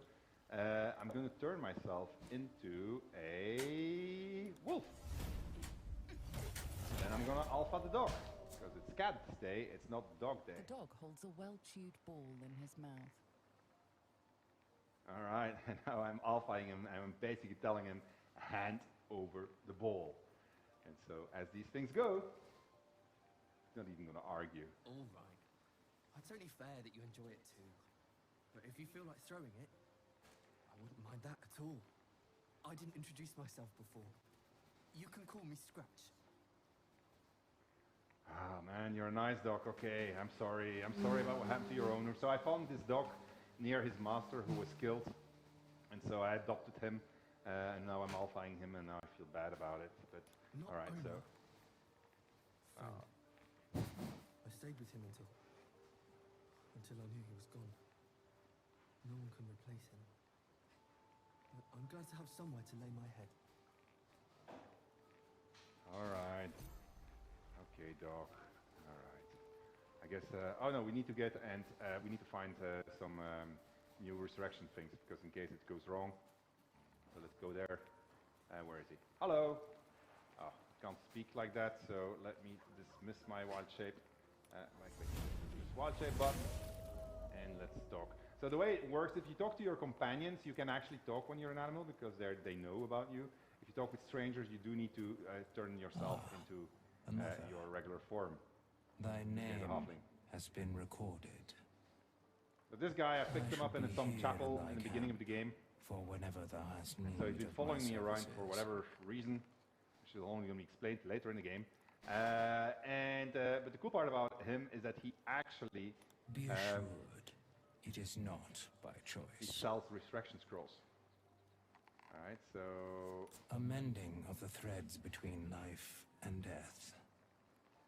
Should thou or any of thy compatriots perish, I will cleave soul to body once more. Okay, what's the cost? A matter of coin. That's outrageous. Such is life. Outrage, leading to a singular end. Isn't that right? Okay, well, you know what? I'm going to trade you for some resurrection scrolls. And I'm going to buy all of them, and I'm going to give you for that, I'm going to give you the dog's bowl. No, I'm not going to do that, right? I'm just going to buy them. All right.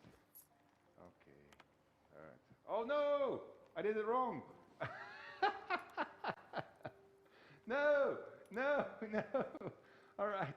Well, that is the way it goes. I misclicked. Oh, no. No resurrection scrolls. This is going to be great. How much money do I have? Nothing. I have, what, 2 scrolls left? 3 scrolls left. All right. Well, we should be able to handle it. I think I'll better go to sleep, right? Rather than fooling around here and continue my exploration of the druid. So what we're going to do is we're going to try our druid shape, and we're going to go into the dungeon of the hag, and we're going to try to solo the dungeon and save Myrina from the hag using nothing but my druid abilities and without getting the rest of the party involved. If we get into combat with the hag, there might be a need to call them in because that would be a little bit hard. But I think I can manage to do a lot of this dungeon just using my druid. Alright, so I'm going to pick my druid, I'm going to disconnect her from the party. Oh wait, however, I am going to get a little bit of help. I'm going to ask Shadowheart here to give me a blessing. And the blessing that she needs to give me is protection against evil, because good and evil actually. So the way that works is protection against good and evil gives you a creature protection against aberrations, celestials, elementals, but especially okay, making good progress here. And that's going to prevent her from charming, frightening, or possessing me, things that she's actually particularly good at. All right, so let's take Shadowheart. Yeah, this mouse is blocking me. Hey, Mystic, good to see you. All right, and then let's cast Protection from Evil and Good. Does it make a difference if I do it level 1 and 2? I don't think it makes a difference, right? So I'll just skip the level 1. Okay, good. So she needs to keep on concentrating on this, so she can't give me anything else. Can she give me actually, she can protect me from poison also. That doesn't require concentration, all right. So consider me buffed up. And can I actually get Hey, this, Pablo? or is that only, that's only for myself, right? Okay, so anything else? Oh, you can give me false life. I guess, is false life going to maintain? Oh no, it's only for yourself? Okay, never mind. All right, consider my druid buff and let her enter the dungeon of, no, that's not you, the druid I said. Let her enter the deck and let's see what's going to happen to us. This would be, oh, I'm going to just live dangerously and assume that it's going to go. We're going to roll. All right, let's first go and introduce ourselves to the locals. If they have anything to say with us. All right, this looks like a pleasant place. Oh, look at that, she just popped up. Sweetness. This is my personal playhouse, and you don't have an invite. Get out! All right, well, you know what? I think I'll stay a while. Wriggler eating your brain Also, there's a bird nest on your head. Leave. Or you'll end up in tonight's stew. You'll go nicely with Mayrina. She's already marinated. Oh, that's a writer being clever there. All right, so this is like a small museum of the Hacks trophies. So here you see a woman that's holding her own head, and if you click on the head, My darling man. you get like a... She wished for the mind of a genius, but that silly head crushed me. There's a guy trapped in the mirror. But we're looking for, on this guy, well actually we can listen to his story. My dearest Ephraim, he begged me to halt the deadly disease that ravaged him. Alright, so a whole bunch of victims of the hack here, so to convince us that she's not a very nice person. So, and here is actually a trick. This is why I actually took the protection against good and evil, because I knew I was going to come here.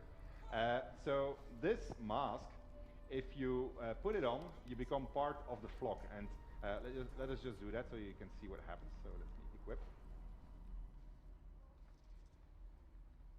Hello, baby. The mask suits you. Just relax.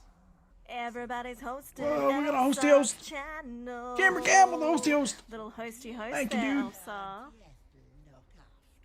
And so, if I wouldn't have my protection against evil and good, what would have happened now is that every turn, so that's basically every 6 seconds, I would have to roll a wisdom throw or risk being controlled by the hag. And if I were controlled by the hag, my party would lose me, which leads to lots of hilarity in multiplayer, obviously. I'm sorry, wrong button. Now, putting on the mask actually does have its advantages because it allows me to see the illusions of the hag. And so we notice that this door is an illusion. And so what I can do is I can just walk through this door. There are obviously other ways of discovering this, but this is a particularly neat way of doing it. All right, remember what Nick Cam said might be about at the work, ability guys. He of might not be able cat? to be in chat. Assume wild-shaped cat now.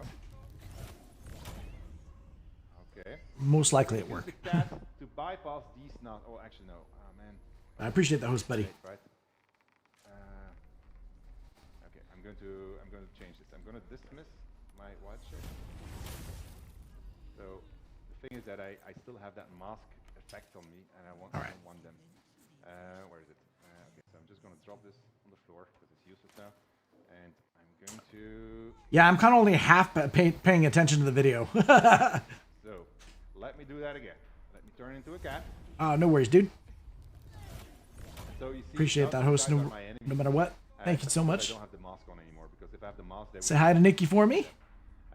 Now, what we're going to do is we want to get over here to this waterfall, but there are nasties walking around here, patrolling around. Yeah, Cameron's his full name. Cam. Gamer Cam is his tag, but I call him Cam. And you see that it gets a +4 to its stealth, which is really, really good. Now, if we go into stealth mode, so now the cat is in stealth mode. All right. See, vision cones that appear.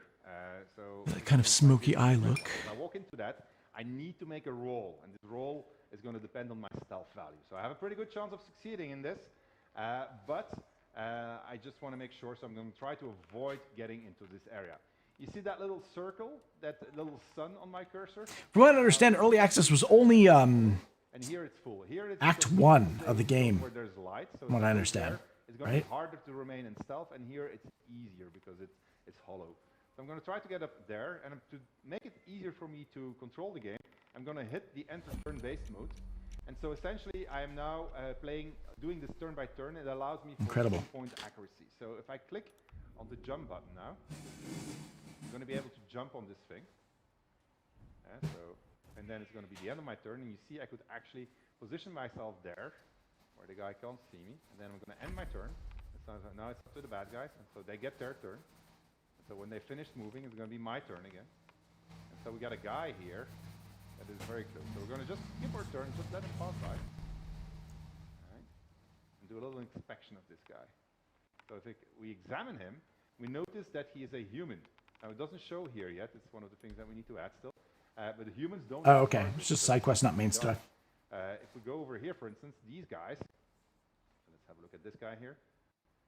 This guy is a drow half-elf, notoriously good at seeing in the dark. So what I'm going to do is I'm now going to sneak off this ladder in my cat form. Sneak, sneak, sneak. All right. And I'm going to switch up the light. All right. And I'm going to stand here and just hope he's not going to see me. I actually went down a little bit. All right, so let's see what's going to happen. Their turn. And see, he can't see anymore because it's dark, so his vision is affected by this. So this was a really good move. And do you know what is a very, very stupid move? Like the most stupid thing that you could do right now is like hitting the meow button. So we're going to do that. All right. And so the meow button obviously alerts them. These guys are surprised because they didn't expect a sneaking cat to be here in the dark. And so they are now all active and hostile to me. And so each turn, these guys are going to be rolling for wisdom. And if they fail, they're going to be hostile and attack me. And if they succeed, they're going to try to resist the hag that's in their heads. Now look at my cat, who became very ferocious on International Cat Day. We're not going to kill our cat by attacking. So instead, what we're going to do is we're going to use that dismiss. PBA is doing it. So we're going to turn ourselves into a bird. All right. Bird. Okay. A dire raven to be precise. And so we're going to use the ability of the dire raven to fly, so to get ourselves out of this area. And we're going to fly over there. Look at that bird go. And the bird has incredible mobility. Well, Dale, we all appreciate your support big time. So we're going to try to, we can actually make this one. So these guys are never going to catch up with us. So it's an excellent flea creature. Yeah, look at it. It can still keep on going, actually. Can it make this one? Oh, yes, it can. Look at it go. Look at it go. Woo! There you go.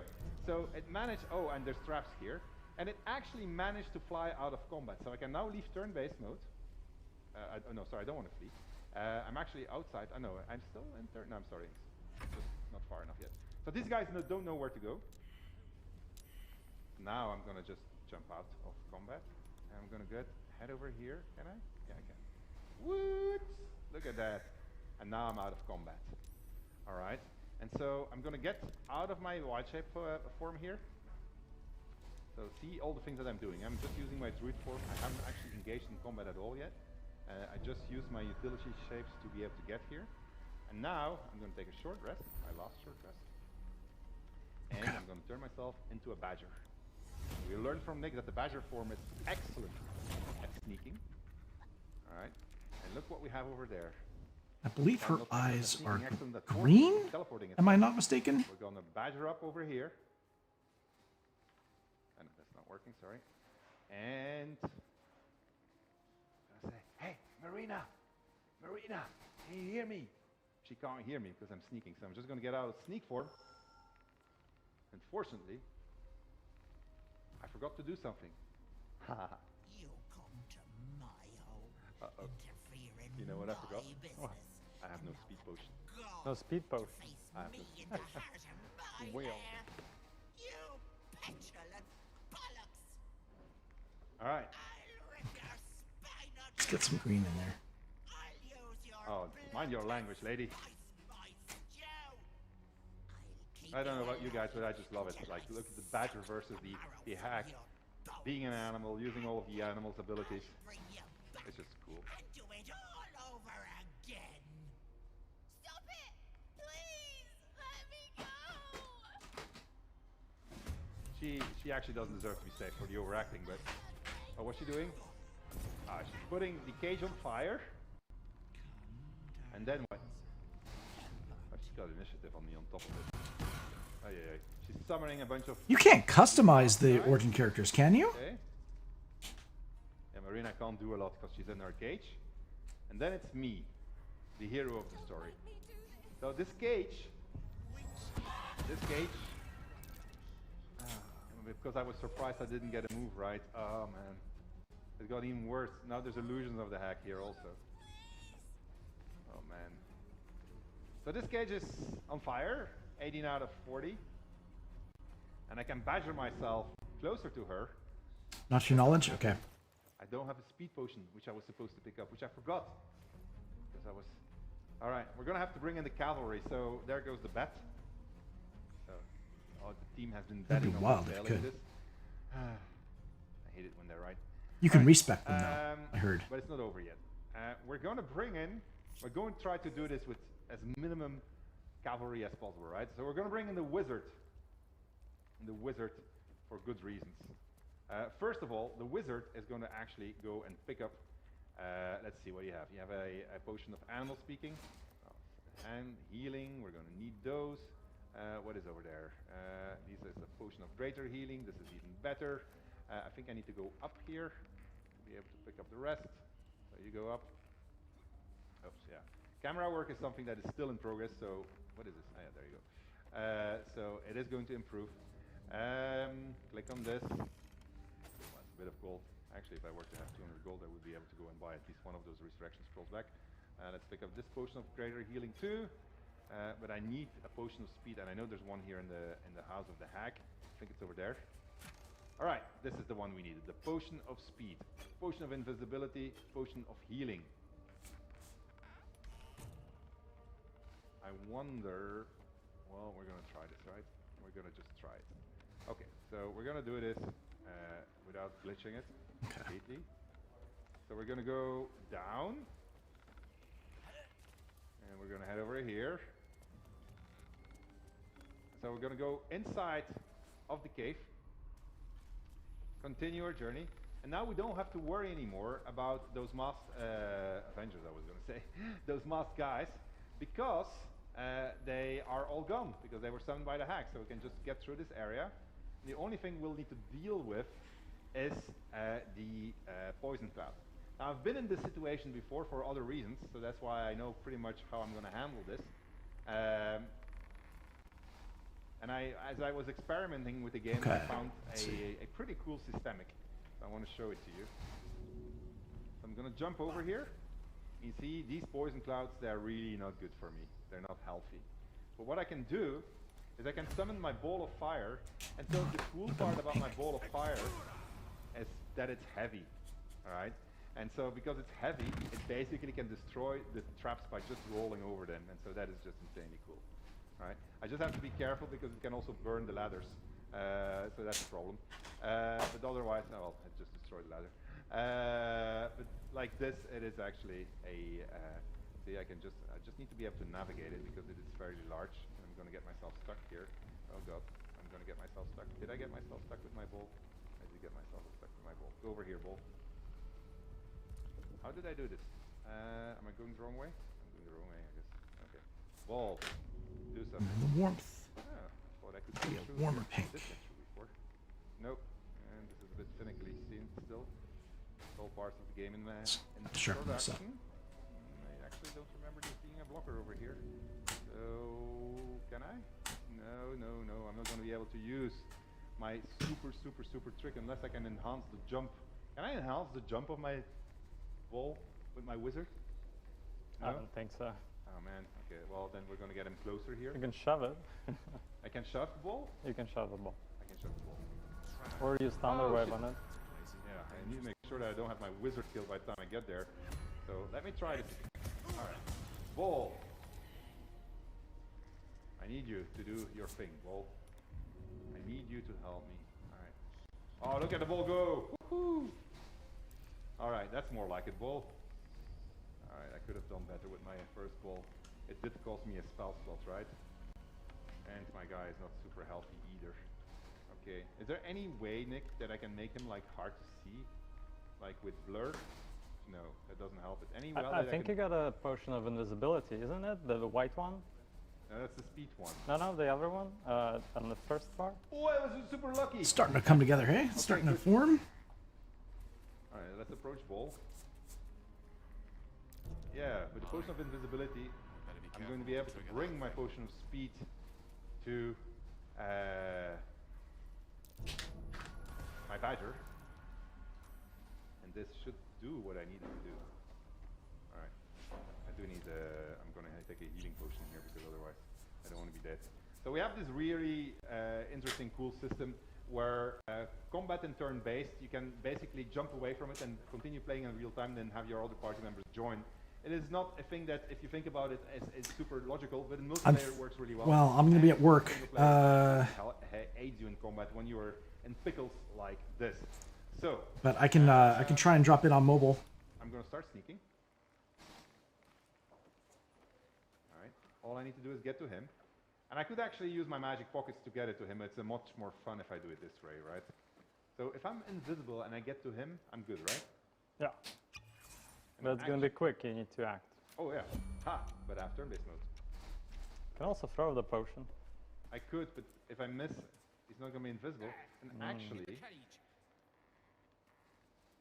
he's invisible now, right? I gave it to him, right? So yes. He's invisible. So he could, technically speaking, get to the hack and try to throw her into the chasm. All right, well, let's do these things.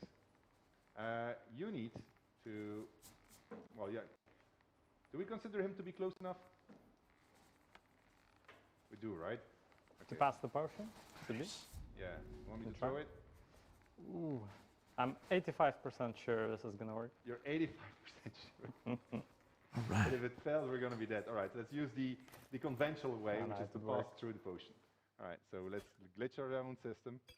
All right, do it like this. So that my badger can now...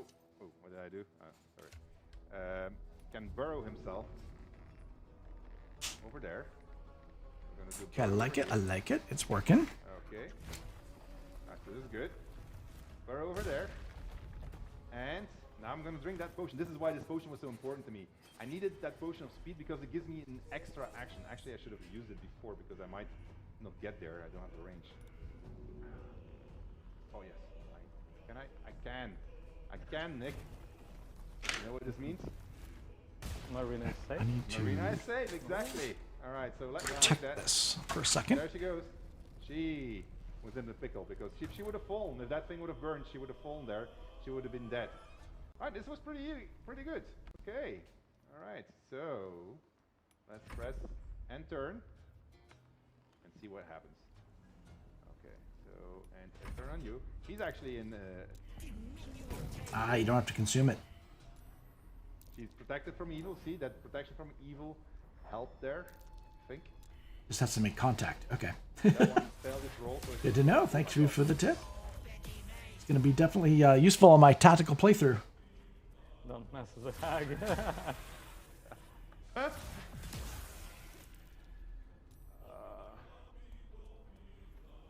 What happened to my protection?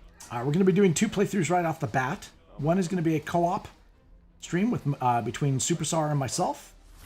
And then the other playthrough is going to be a evil tactical playthrough. The I'm not dead yet. what that just happened? Whoa, that came out of nowhere, dude. Wow, Mystic, thank you for the epic drop. Holy shit. Thank you. Like that. There was like no action on D-Live, so that just woke everything up. Let me but the way I roll is we're gonna throw half of that in the chest because you guys are awesome. Where's Gale when you need him anyway? Thank you so much. All right. What do you think, Nick? Mwah. Misty step. Thank you. Break my invisibility. Misty step here. Oh, you know what I'm gonna do? Ooh. Thunder wave. All Thunder right. wave, baby. You can do it, son. No. I need to move a little bit more behind her. Aw. I'm gonna actually manage. Well, appreciate that big time from everyone. Check this out. Thank you guys for being here. All right, loaded dice. Save and throw. But yeah, guys, I make it a rule kind of if there's a diamond or higher, I throw half of it back in the chest because it's for you guys. This is not gonna work out, is it? Best laid plan of men and mice. All right, let's. If you want to support me for the channel and stuff like that, Patreon's the best way to do it, but you can also do it via subs on any platform that you prefer to watch. Sure, if I were to throw, I just need to know which one it is, but he could actually help me with this, right? Also, I must mention that if you gift a sub, not only you get an entry, but the person that gifted also gets an entry as well. So gifted subs count for basically 2 entries, which is kind of cool. The potion? And you're always helping somebody that may not be able to afford it or doesn't have the options to, which makes a lot of sense. There, opens door. Sick there, I gotta say. So, and of course, subs also allows you to be somewhere else. You don't have to be here during the stream when we do the giveaways. Of course, I'd love to see you here. Of course, I've always loved to see that. What just happened? Oh my gosh, gifted what? Speaking of the devil, Mystic just gifted a sub to the channel. So Mystic, that gets you an entry to, let me, I'm gonna add that to the wheel. Oh, hold on. Let me pause this for a second, because I don't want you guys to miss the VOD. Let me pause that for a sec.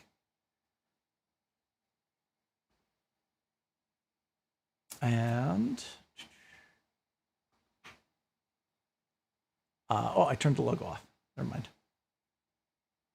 Let me just do this for a second. Let me put that away, and then I'll bring up the wheel.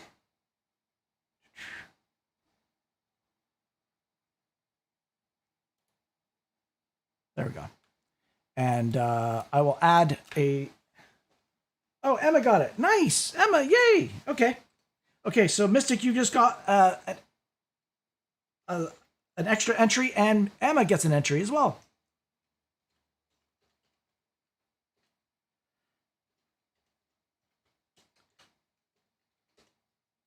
And let me add Emma as well.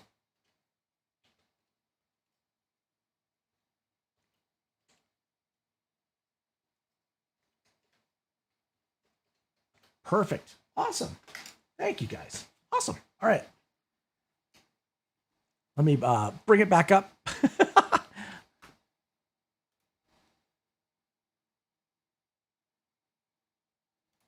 There we go. Sorry, I'm uncoordinated. Gotta respect the hag. I'm much more respectful already. What idiocy drove me to try this life? Hubris. Like, this is always the beginning of the end. Oh no. She's just standing there while I'm like, oh god.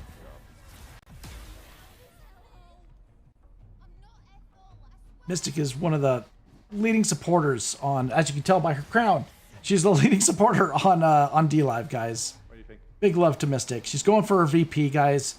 Definitely drop by her. She said she's going to be on going live as of what was it, 12 my time or 12 your time? I can't remember. All right, well, I guess I can get the cavalry. 12 noon her time. So that's 3 hours ahead of me. So she'll be live 9 p.m. or sorry 9 a.m. PST. This door here, there, I guess. You want to drop by? She does some music streams. Bear is still suffering. Always drop by to say hi. She's starting to heal everybody. So yeah, so we did start the stream by saying you shouldn't try this at home. Now you see why. So far, so good. Would have worked. My plan was almost foolproof. I trusted the loaded dice. Like that, her hair kind of coming up from behind here. I really shouldn't have done the bear, but yeah, he has a high survivability, so that's what Really interested in this character and what her story is. So we're gonna send these guys over here. What's blocking them? The door is preventing them from getting it. Can I lockpick this door? I don't have any lockpicks. Alright, so let's just smack it then. Smack it. Oh, look at this sword, man. Boom. Okay, can you please go And definitely, we do have that Shadowheart feature as well, guys. You can work more. Where an idiot like me would have gone down. Beg his friends to come and help him.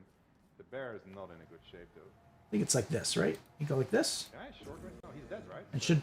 There you go. They're dead, right? Won't be able to do that. Okay. Oh man. Oh man. Oh man. Oh man. All right, Shadowheart. Can you do something about this? Well, she should have some healing spells on her in the first place. I think. She has a scroll, I think. She has. Do you think I will leave it just on the scrolls? Sounds kind of fishy. Oh, Pablo. Yeah, I think so. I'm going to remove the enhanced ability. Healing worked? Sure. What about the other one? The left and bottom. Oh, you want me to do cure wounds? Nah, healing word is fine. Yeah? You think I'm fine? I used to have a freshwater tank. I'm not going to waste a thing on it. Developing that ecosystem was pain in the butt. I can use, but I should probably do healing words, right? Can I throw like a healing potion at him? Yeah. And that works? Yeah. Alright, let's do that. Potion of greater healing, throw it at him. How good it works. Yeah, oh, there you go. Awesomeness. Alright, okay. Something else we're fixing for this patch actually is that potions don't deal damage, hopefully. It didn't deal damage. In the past it dealt damage, right? Yeah. If I did that, yeah.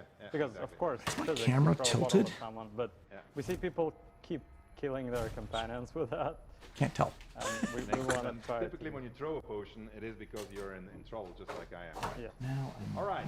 So it's 3 of us and 1 potential extra ally against a bunch of really nasty people. Hey, actually, wait a minute. We're here in her thing. Oh, she's got a whole bunch of rings, so let's take all of those. What else do we have here? I know there's a potion somewhere here. The potion of speed. There's another potion of speed here. So let's take that one. Staff of Crones we're not going to take just yet. There's a whole bunch of nasty surprises here which we don't want either. Okay. Okay, nice. Yeah, I used to have a freshwater tank. And then I unfortunately I had to do some work overseas and I could not stay to take care of them, so I ended up selling the tank and all that stuff. Gale is killing everyone? You should shove Gale at the hag. This guy keeps on healing her. I mean, and I think he's cheating because he can keep on healing her. So it's like Gale versus Marina. Oh my god, look at that. Okay. So I gotta explain it to the players watching. Gale, when he dies, has necrosis around him, and so this is now being used against these guys. Hey, but this is actually pretty good. So that means the hag is all on her own. I think actually my best chances would actually be to go into Cat and then push her. Badger, push. Yeah, you can try. Yeah, I know that I can try, but do you think they have any chances of success? Low one. she is very strong and heavy, even for a badger. Even for a badger. Need a little bit more blue for this I think I should try. backlight. Or you think I shouldn't try? Well, for the stream. With a Yankee, with a psionic I'm gonna put some blue here. No, no good. Do you have a pushing ability on your? Just to make it make a little bit more sense. Oh, you have shove. I have Thunder Wave. Wow. Well, with bonus action shove, maybe I can get there, right? Mm-hmm. All right, let's try to get Yankee. Who needs a Druid, right? Do you know which one is the real one? No. Oh. But I think there's only one right now. I think her other forms are gone for the moment, so I think this is actually her. She'll probably summon more, so you need a good initiative roll here. I need a good initiative roll. Something therapeutic about having an aquarium, you can surprise her with a arrow, with a bow attack. So if I surprise her with a bow attack, can I then still jump behind her so I can jump to throw her off? Yeah, you should get a new turn. So is that a good Hail of Thorns? Is that a good opening attack? Yeah. You sure? It's 35%. Well, it's 35%, but and this, it's 45%. Hmm. I can also throw my boots, you know, I've had great success with it in the past. Doing purple, almost blue on the fingers to kind of give it contrast. You think I can make this? Well, you're attacking for the sake of the first turn. And then we're going to go in with our white, I think. Go for it. Right. Okay, what am I doing? No, I'm not going to do 35. Actually, I'm going to spin her 25%. Oh, it worked. So that actually slows her, right? Okay, great. Oh, Yeah. this is good. Yeah, and she skipped her turn, so no Alright, illusions. now we need to do our thing. I should have done the thing before. I have an action surge, so I need to take that potion of speed that we found. Where is it? Okay. Give it to her. Okay, so she got the potion of speed. Right. Which allows me to get next to her. Ouch. Yeah, that cost your bonus action. What? Why didn't you say anything? I have Thunder Wave. Alright. Alright. You What do you need, think? you need to aim it so it's blue. Yes. If you put people to sleep to it? Not good. Wait a minute. This works normally. Yeah, it's a little tricky to get the... Ah, there it was. This is a bit finicky still. Yeah. I can see there's an angle. Okay. Alright, you ready? Alright. Close your eyes. What do you think? I'm afraid now, because if I fail, it's probably going to be game over, right? Well, that's a roll of the dice.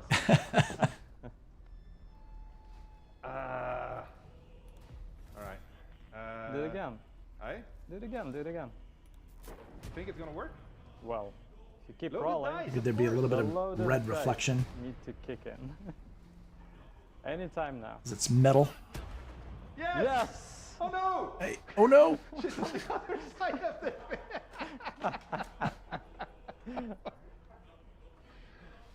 That's a hack for you. You thought you got her. Oh no! This game's going to be a lot of fun multiplayer, I got a bit. Oh no! Oh, and he has what? He has no wild shape shards left. She's clarifying, guys. Yeah, it's a badger. Yeah, he's not a badger. He doesn't have wild shape charges anymore. Oh yeah. He can sneak into the combat, right? So he can get behind her. Mm-hmm. Look at that bear go, man. Okay. All right. Perfect. So I'm going to dismiss my wild shape. Where is it? Dismiss wild And shape. a little bit of blue. I can't see the stream, so I'm probably boring people by now by doing all of these things. But all right. Oh, she doesn't have a potion of speed anymore. Damn it. And a little bit of purple. That wouldn't have even helped. Don't I have anything clever that I can do? Not really. Okay, well. I like throwing a lot of colors into the face. Not making a terrible impression here, am I? Are you impressed, Nick? I'm impressed with the hag. You're impressed with Is it the wrong way or the right way? Well, you know, I could Depends on people's preference. This is going very well during rehearsals, you know? I know. That, I know this was As long as going there's very well consent. during rehearsals. Yeah. But we've been plagued by a whole bunch of problems, right? So, no! Oh yeah. Oh. There's no way we're gonna make it. Now I need to figure out where she is. Where's Gale actually? From the other side. Alright, so where are you, Gale? Right. Oh, he's here. So actually, I could probably resurrect him there from these guys. So if I use my last resurrection scroll and I try to get to Gale, I need to get it closer. Alright. So I should probably put that on my bar here. Now you know why I wanted to buy. Alright, highlights. Yay. I did say I was going to try glitching things. Let's teleport him to a safe spot. Oh yeah, that's a good safe spot. Alright. Yeah. High and mighty. Right next to the enemy arc.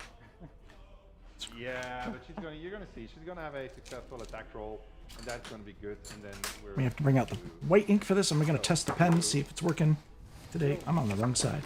at one of those, so that we can actually Might be working today. Woohoo! Woohoo! Yeah. So if I shoot her, with my 20% chance to hit. Ah man. Okay, but I can moon. Oh no, I could make some good berries. Maybe Moonbeam is Oh wait a more minute, no, I appropriate. could get spikes actually on these. See that? Ah, yeah. There you go. Why are they not hit by the spikes? Well, they're slowed down, so if they happen to move, they'll cut. They're slow down. If they happen to move, they'll be in there. All right. Okay. Maybe I could. Oh man, keep on making the bad decisions here. All right, I can actually smack this guy, right? But I don't want to kill him really. I just want to. All right. That's good. There. Take your sword. Do something useful. Oh yeah. Where's Shadowheart actually? She's not in the battle. Let's bring her in the battle. God, I wish I could see the stream telling me what I need to do. I would have done exactly that, and then I could blame them for it. Where's she going? What's she doing? Oh yeah. Alright, so we're probably not going to make it. We said no save games. I'm gonna die. I'm gonna die so hard. If only I could just push her into the bloody thing. If my plan had worked. If only. Oh, well. Try to pull her down with the druid. I don't know if You that's mean gonna help. my dead druid? Oh yeah, that one. Yeah, that one, right? So I need to get to her first to help her. Can I make that jump?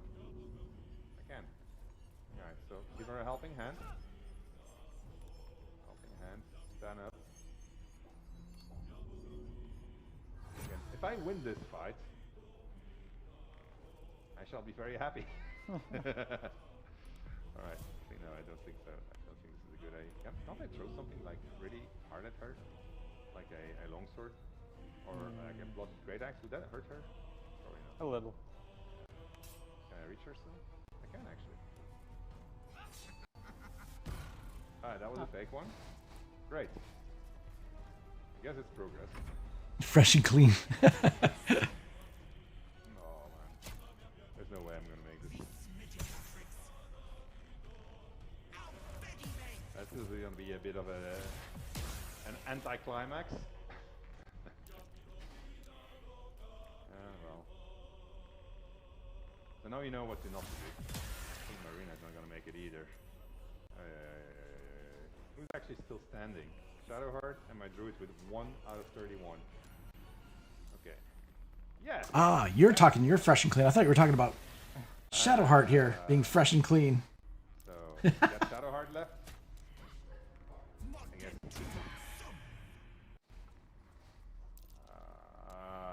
No, Nick. I think this is gonna be it. I think this is where we have to admit defeat. Is the hag gonna prevail? The hack will prevail. All the people that bet against me are gonna be correct.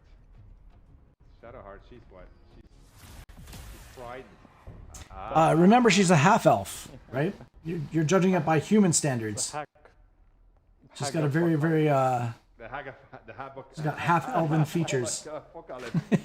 All right. Well, that did not go exactly as we had expected. But such is the nature of live gameplay. There's one thing our production team wants us to remind the viewers is when the patch is going to come out. Oh, yes, right, actually. That was the hag? So patch 4 is currently still in QA. We had hoped it was going to be ready this week, but we found some nagging bugs that we wanted to absolutely fix before we gave it to you. So we're waiting actually for word from our QA when it's ready. We expect it's going to be next week. We don't know exactly when next week. But once we have that, we will be sure to announce it on our channel. So a little bit more patience. You could see glimpses of the Druid gameplay here, because I didn't do it as well as I had hoped I was going to do it. But there's a lot of cool stuff to explore with it when you try it out. Now, need to mention, this is still early access, so only get into it if you are interested in how a game evolves during early access. Otherwise, wait for the full game to be there. But yeah, I think that you can see it is evolving. And there's a lot of the Druid class actually does add a lot of gameplay. I had a lot of fun fooling around with it. I can actually win this fight if the loaded dice are on my side. I saw that. It happened. So, thank you for watching. Thank you for supporting us on early access. As always, let us know your thoughts. We are reading, we are listening. We're very curious to see how you guys are going to abuse or use the Druid and your parties and multiplayer and single player. Very, very curious about what you're going to think about the new update. So it's coming to your way soon. We will be obviously continuing development. We still have a long journey ahead of us. There's going to be many updates, but bit by bit we're going to get there and make BG3 the game that it deserves to be. With all of that said, I want to thank everybody involved in preparing this. This was not the easiest thing to set up in the corona circumstances, but we managed nonetheless. Thank you everybody here on the panel also for joining me and being so cool. And thank you for watching. So we're going to dash off with a trailer that shows the Druid in all of its shapes. And then it's going to be until next time on the next update or on the next panel from Hell. Take care, everybody. Bye-bye. Cheers. Bye-bye. It's time for you to shut up. Totes.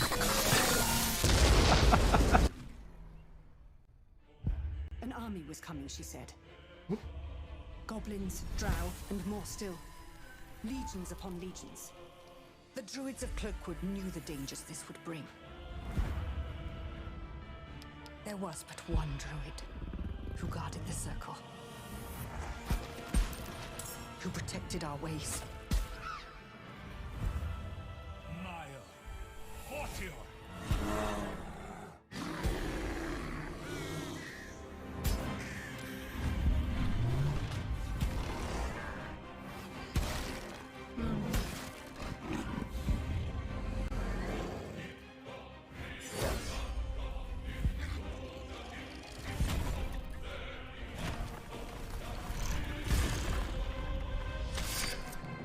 You burn like fire. You howl like wind. You are Faith Warden. Go forth and let your might be known.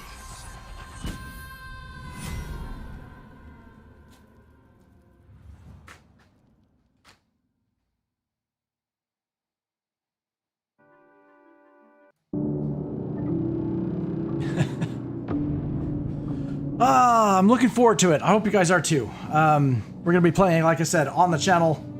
Should be a lot of fun. It just got announced that Baldur's Gate on console is going to be coming out on September 2nd. Unfortunately, I've already made plans to celebrate Sar's birthday. So we're going to be playing it September 3rd, September 4th, and September 5th. I hope you'll be able to join us for those streams. Should be a lot of fun. And yeah, and then I'm going to be also doing a evil playthrough, which is actually going to first time on my channel. I'm actually going to be doing it as a video format, and it's going to be starring, well, not me, but the ELFSAR. That's right. I'm bringing him back after about a year on the shelf. He's going to be coming in. I still have to do testing on it and stuff like that, but he's going to be the one playing the game and an evil playthrough, and I hope you guys will get a lot of laughs from that. There's going to be a lot of fun to be had. So 2 playthroughs on the channel. Either one should be a fun time. So hope to see you there.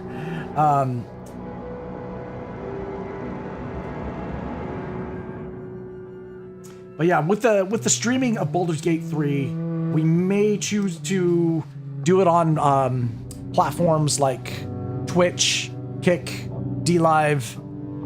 We may not do it live on YouTube. I might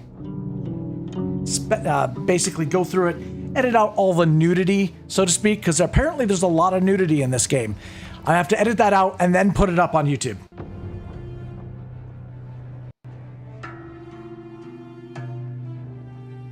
You guys missed the challenge?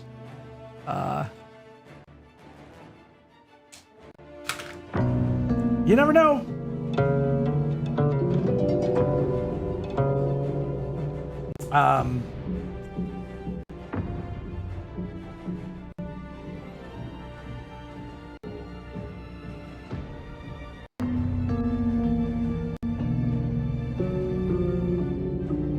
Yes, I will have to edit out the sex with the bear for sure.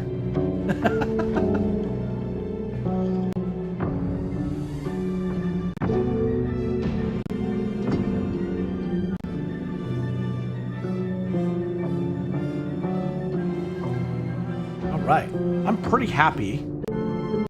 Oh, did I not pause that? I'm so sorry. I had double music playing. I'm so sorry, guys.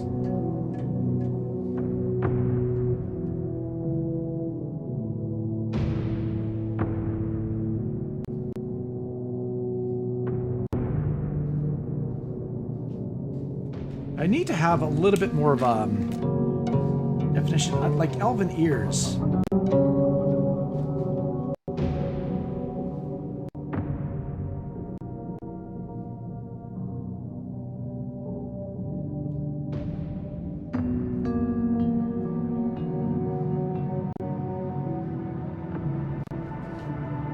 Oh no, there's no such thing.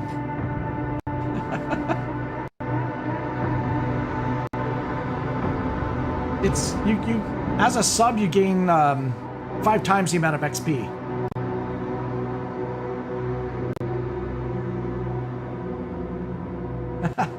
But also what was it, Mystic, you've also gifted a lot of subs to the channel, right? And that earns you XP. Everyone knows that, right?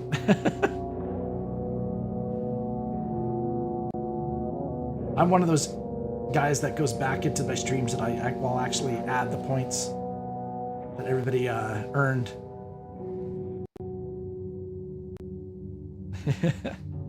So again, I much appreciate it. I can't say thank you enough. Honestly, you've been super kind to me.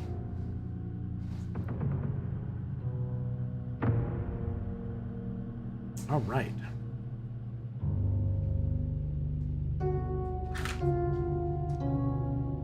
Pretty happy with our little rendition of Shadowheart. Do I clean this up or do I make it even more messy? I'm thinking adding a little bit of texture or something like that behind it would be kind of cool.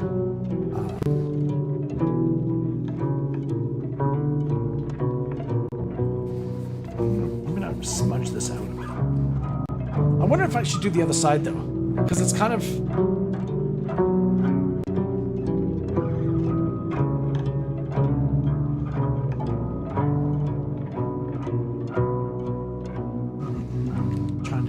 out. Let me see if I've got if I take a little bit of chalk pastel, I think that might look good. One second.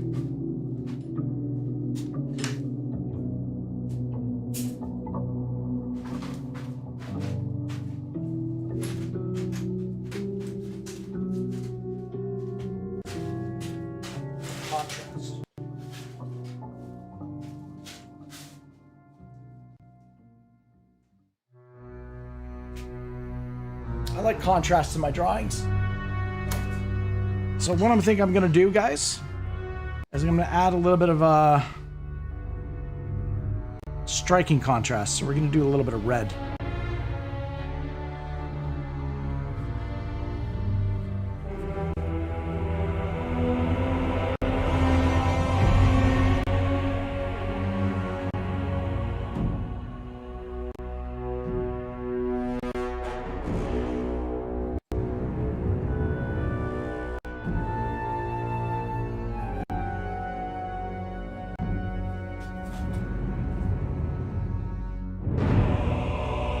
Changes it, eh?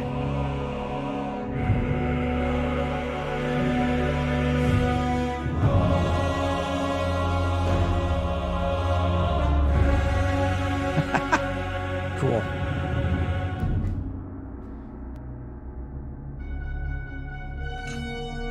All right. Let's have some strands of hair overlap it.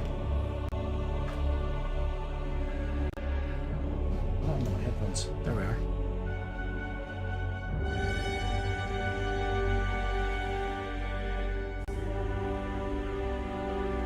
Yeah, DLive needs to update their partner program in a big way.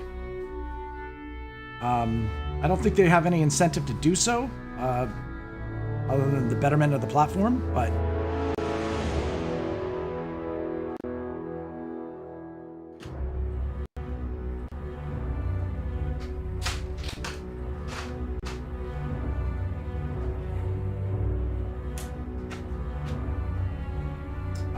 I'm pretty sure you will get it, Mystic. I don't think there's any danger of you not getting it.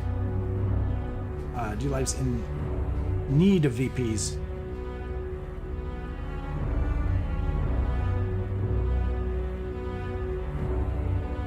You'd have to have your channel be super content that they don't want on the platform, right? Like, in order to not get it.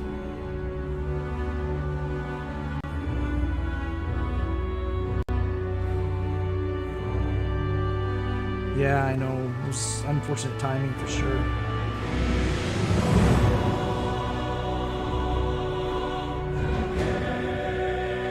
All right. A lot of you guys have been patiently waiting. I appreciate you big time. We do a giveaway every Wednesday. This is the latest edition.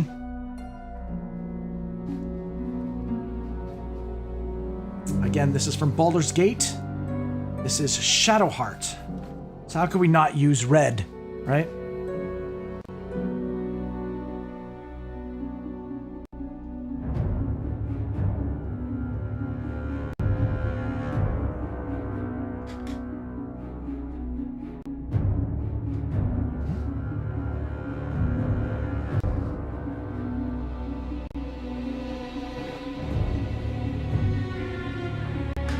Hey.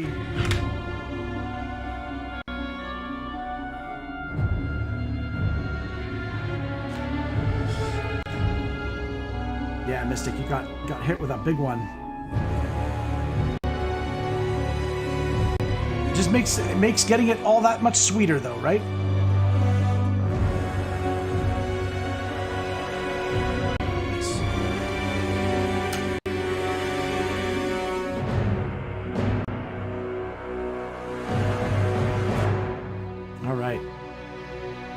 Guys, I think we've done Shadowheart. I think hopefully we've done her justice. Hold on, this is highlighted a little too much here. She's got a scar. I don't want it to be the focus. All right. Woo! Lovely shot. Oh my God, Stephanie! Thank you so much. Appreciate that. All right, if you guys believe in karma, that's what you do. You pay the lemon gods, and they might pay you back with a win. Let's grab this wheel. It's wheel time. Oh, I got a Baldur Gate logo on the way. Oh, wait a second. That's not the wheel. That's the wheel. Let the karma gods be kind. Oh, wow. All right.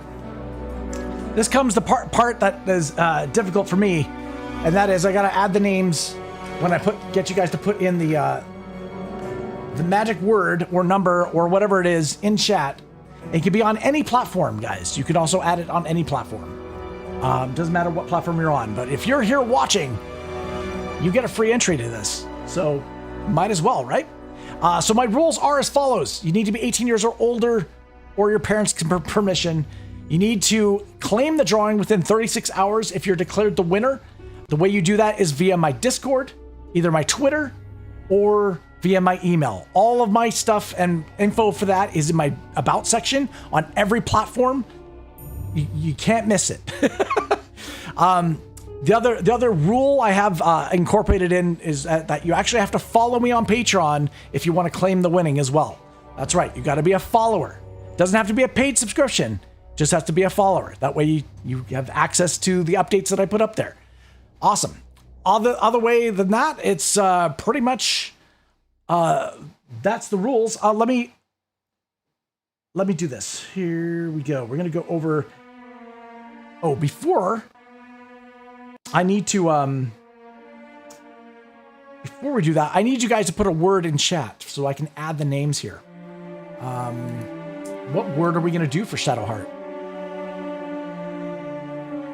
We're going to put the word Shar. S-H-A-R. That is the cleric cult that she's in. S-H-A-R. Shar. Not Sar, Shar.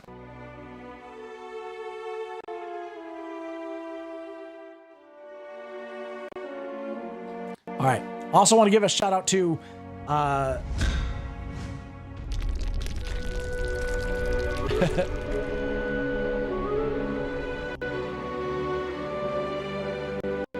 Gotta give a shout out here to Maritime Madness, who's help bring the stream to you.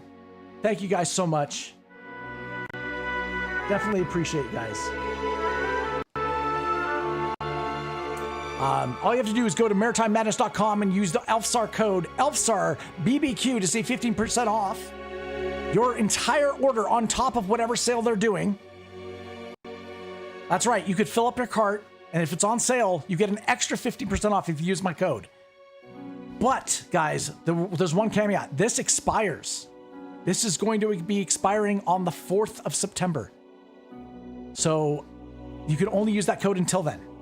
So, if you like barbecue sauce, if you like hot sauce, definitely check out Maritime Madness.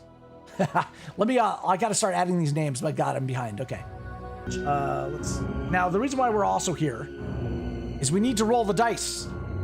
We need to roll the dice. So we're gonna roll the dice 9 times. Oh no. You know what? We're gonna roll the dice once and get a number, and then we're gonna shuffle the wheel that much. So let's go to the dice. Let's grab a die. Let's grab, in honor of Shadowheart, let's go black die. What do we get? We got a 16. 16. All right. I know it's hard to see, but it says 16. So we're gonna basically shuffle the deck 16 times. Let me get back to my screen. My gosh. Thank you. All right. We got Pandy in there. Perfect. Okay. Wheel. Once I start shuffling, I can't add more names. So sweet 16. Here we go. There's 61 names on the wheel. 61 names, 61 chances. So your odds, if it's 1 in 16. No, 1 in 61. It's kind of odd that it's like that. Okay, here we go. 1, 2, 3, 4, 5, 6, 7, 8, 9, 10, 11, 12, 13, 14, 15, 16. Boom. Nice. All right, do you guys want hype music or do you guys want the Baldur Gate music?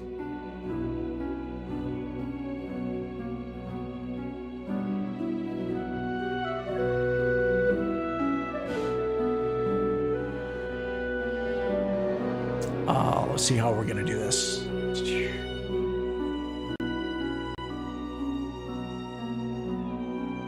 me go to my playlist here.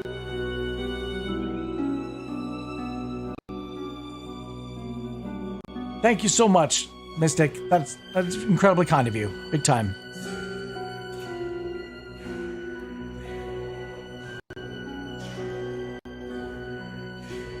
All right, let's do. All right, we'll do some more hype music, okay, guys? Here we go. Yeah, wow, shorty making throws. Are you guys ready? It's time to find out who's going to be walking away with the drawing. Let's go!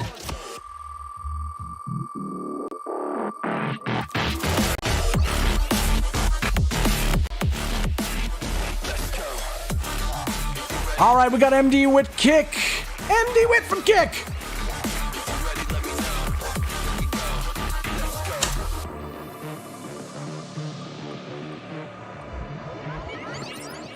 Oh my gosh, Emma, you came from D-Live. Oh my gosh, don't worry, Emma.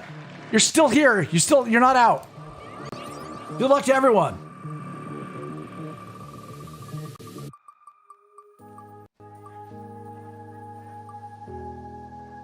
We got Stephanie Thompson from Patreon. Let me move this here so it doesn't get a reflection. There we go. Much love. And dive into the sky. Hear the wind crying out its prayer. While we slow. We got the D. We got the L. We got the Grayson from D-Live. Big shout out to you guys. Thank you for the support.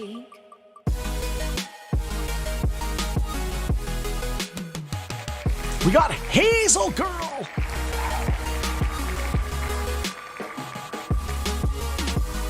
So the way it works, guys, is it's Battle Royale. We get down to one name. We got MysticAngelCristina from D-Live. Big shout out to her today.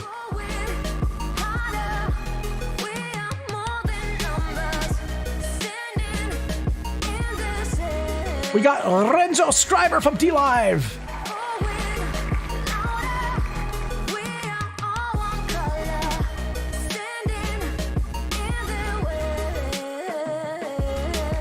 Lovely Elizabeth. Don't look behind your back. Chase a light when the world We is got Vault Music from D-Live. Oh, the bracket's wrong on that one. My bad. only side.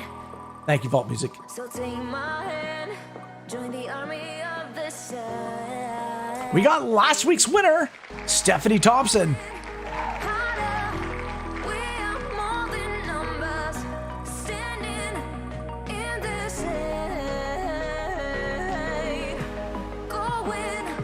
Harkness from the Darkness from D-Live. Much love.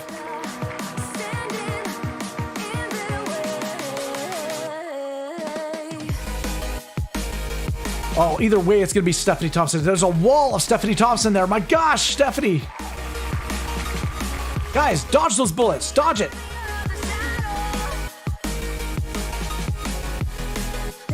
Oh, Elizabeth from Trobo.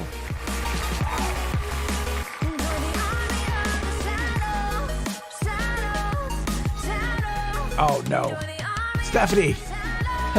It's either going to be Stephanie or Elizabeth again. My gosh, you guys are amazing. I love you guys so much. But yeah, it always hurts when your waves pop up on the wheel. A thunder from down under. We got Hendrik Eber, the H-Man. From the underside of D-Live.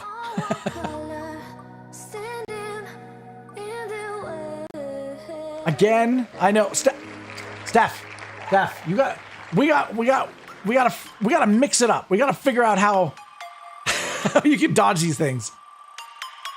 45 names on the wheel. Oh, lovely. 26. Celebrate you guys. You guys are amazing. And again, yes. Toad 4. What's Toad 4? I don't know. Oh my God, Sunflower's here. Sunflower. My God, I screwed up your name. Power Sunflower, I think you're on here. You're a sub. Yummy the Vampy from Patreon. Woo!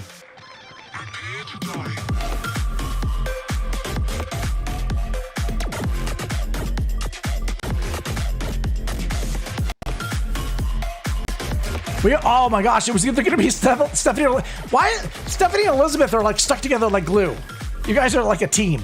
I don't know what's happening here.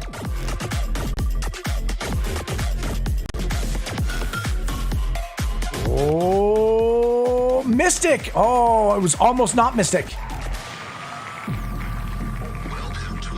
Hail Power Sunflower. Yeah, we love Power Sunflower's name. Speaking of big names, we got Biggie Cheese from Kick, but he's no longer here. He's gone. 39 names left on the wheel.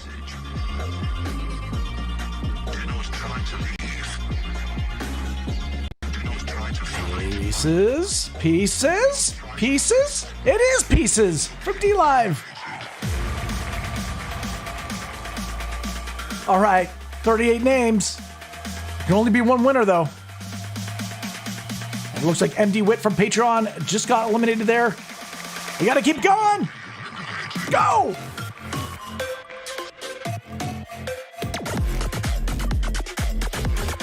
Looks like King B from Kick.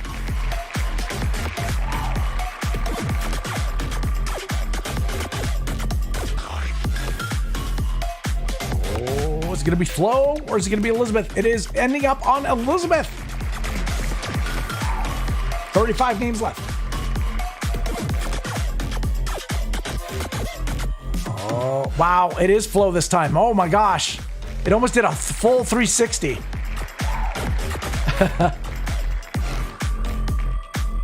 Almost a 360.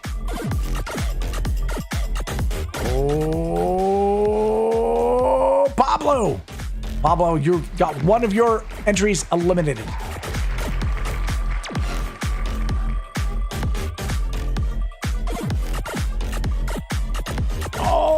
Mystic. Oh my gosh, Mystic came up again. Kick. My God.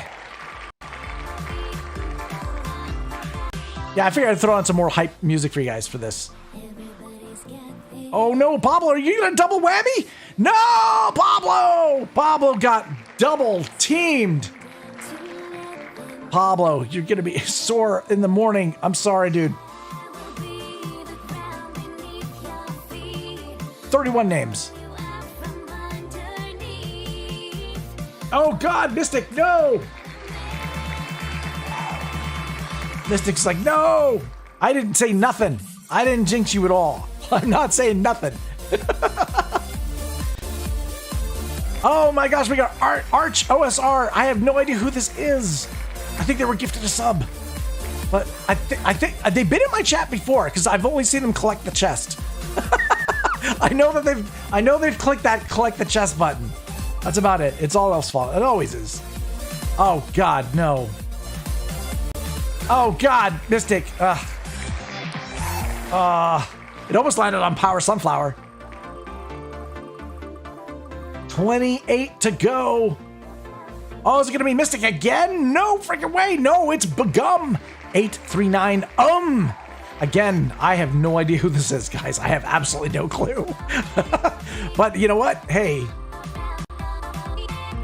Mystic's like, dang it. Oh, I forget. D-Live's like 20 seconds behind. We're already on Pandy Key! Pandy Key! Much love, Pandy. Be nice, Wheel. I know. It's always random, guys. There's nothing, no way to jinx or fix it or rig it in any form or fashion. Divine Pathways from Kick. Divine Pathways. A big shout out to him. He did a double sub. The day he was like, oh, I get extra entries? Awesome. Went boom, and then Mystic shows up again. Oh my God. Oh my God. Jeez. All right, Mystic, you're still in it. You're not out. You're not out. At least I could say that, okay? You're still in it. I know your name's come up a lot, though. We got Wafellow. Wafellow? I don't know how to say it.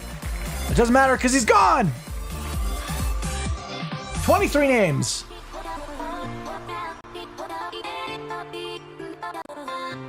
I jinxed you on the barbecue wheel, but not the wheel's just a cruel bitch. Monster J from D-Live. Monster J's going for a GP, guys.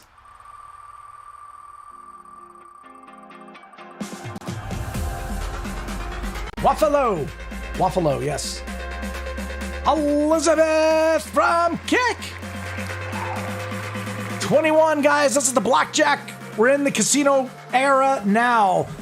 Boom. This is where it really counts, guys. Ooh, Comtech from Patreon. That's the first elimination from Comtech. You followed her the other day. You hope she gets it? That's awesome. Codeword Havoc from Patreon. Codeword, appreciate the support. Thank you so much, Codeword. One of these days you're gonna get a drawing. I know it. I can feel it in my bones. Oh, we got Linz and John Paranormal from Kick. Wow. We keep it spinning. We keep it spinning. There you go. That's a nice sticker. Comtech from Patreon. Oh, Comtech's starting to lose his grip. He almost was like, I made it to the end. No! The wheel has other ideas. Okay, 17 names.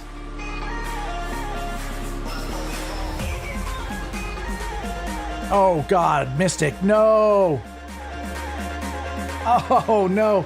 Mystic, I am so sorry. Oh, my gosh, but you're not out. Guess what, Mystic? You gifted a sub today. That means you've got an extra entry. You're not out yet.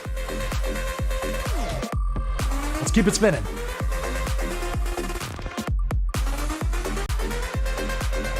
Oh, we got my co-op partner every other Thursday. GamerCam. Thank you. Much love, GamerCam.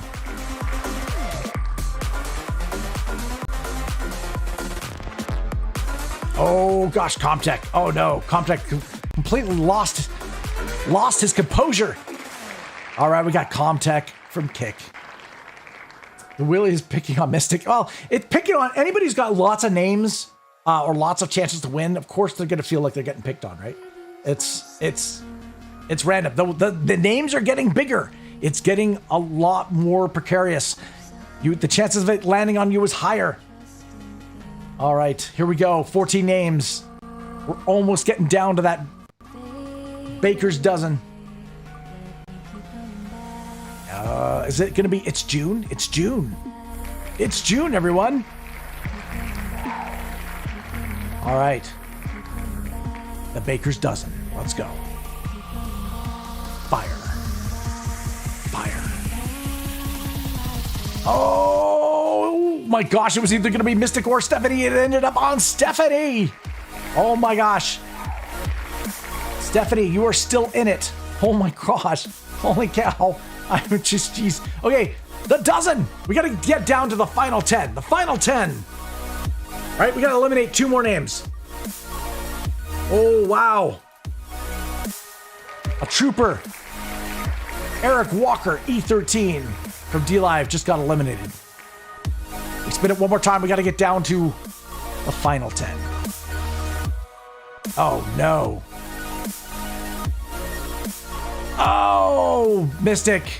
Unfortunately, that was your last opportunity. I do apologize. I can't control the wheel. The wheel dictates what it dictates. Thank you so much, Mystic. You've been super kind today, honestly. Big hearts to you. Okay. Final 10. The final 10. On the wheel, we have Ace Hardcore from Patreon. We've got Emma UK23. We've got GamerCam. We've got MD-Wit60. We've got Lady Gamer 267. We've got MD with a second entry. We've got Power Sunflower. We've got Elizabeth with 2 entries and Stephanie with an entry. So the only 2 people that have advantage, if we want to speak D&D terms, the only ones who have rolled advantage here is Elizabeth and MD-Wit. I like when a newbie wins too, but I can't control it.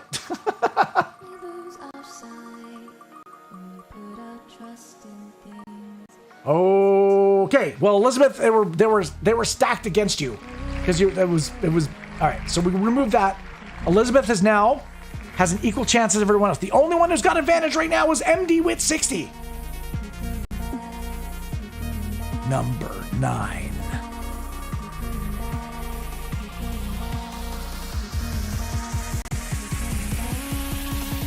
Oh, number 9 on the wheel was Emma UK23. Big shout out to her. Thank you for showing up today or tonight or the early morning or whatever. I appreciate you big time. Thank you for hanging out during the stream. Big time. Much love. We've got, okay, an equal opportunity for Ace Hardcore, GamerCam, MD-Wit, Lady Gamer. MD-Wit has 2 entries. She's still up there. We've got Power Sunflower, Elizabeth, and Stephanie Thompson. So the only one here who hasn't won a drawing on the channel, there's only 2 names here. Ace Hardcore from Patreon and Power Sunflower. I believe everyone else has won a drawing.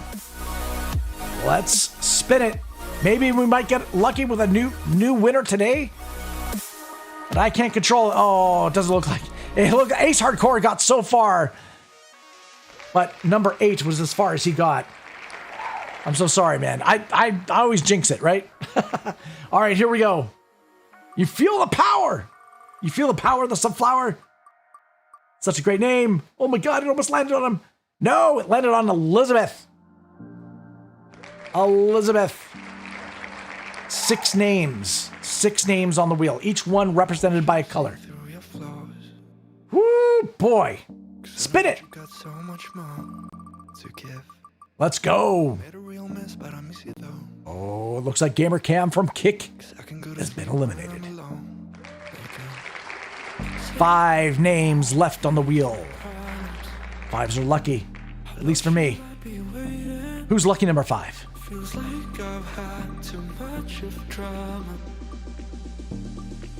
Oh my gosh, last week's winner was Stephanie. lightning did not strike twice, but you got incredibly far. Thank you so much for the support. 4 names on the wheel, guys. 4 names. Each with an equal portion of pie. Let's spin it. Well, actually, we've got technically 3 names because MD's got it in there twice. Oh no, Power Sunflower, you were so close. So close. My gosh, we've got MD Wit and Lady Gamer. Holy cow. Lucky, lucky.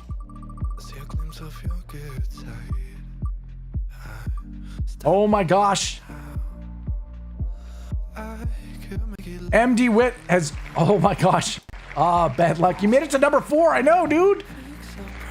Well, we've got MD Wit 60 guys and Lady Gamer. These are the 2 possible winners. It came down to one versus the other. Black versus white. Much like the game, you've got choices. Are we going dark path or light path? Let's go.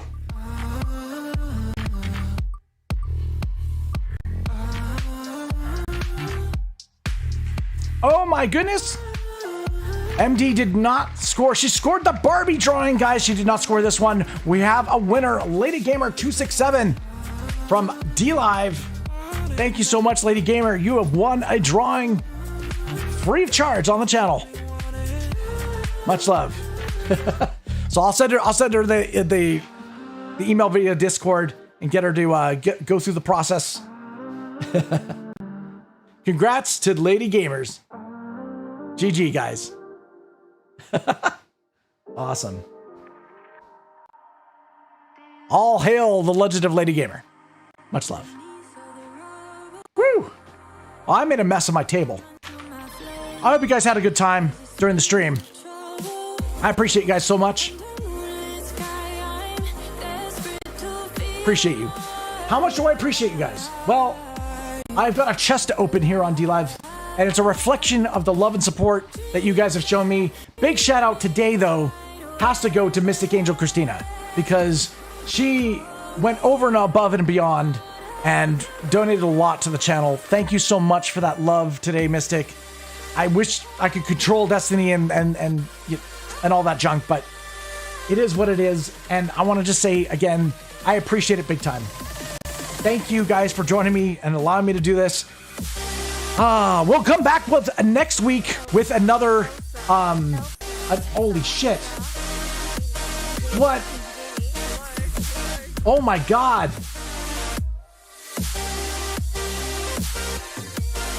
Holy shit. Oh my God. Mystic just leveled up the chest, guys. Like, I'm talking next level chest, guys. This became an epic chest. Mystic, you're amazing. You're absolutely amazing. Again, any new viewers, please. If you wouldn't mind, she's chasing after a VP. Do me a solid. Throw her a follow. Damn. My God. Thank you so much. Appreciate that. She's wearing a crown for a reason, guys. I'm sure I'm not the only channel she supports. I'm sure she spread love around all over DLive. Please make sure. Now, also, DLive, take notice. Take notice, DLive. Much love. Really appreciate it. Oh my gosh, you will follow? Thank you, Power Sunflower. I appreciate that. Definitely throw her a follow. She deserves it. Big time. And if you can, catch her live tomorrow at 9 a.m. PST, 12 p.m. EST. Or is it CST? I can't remember. My God. Time is hard. But guys, it's time to open the chest, right? Let me put in that command. It's time to say thank you to you guys, and courtesy of MysticAngelCristina today. My gosh, much love.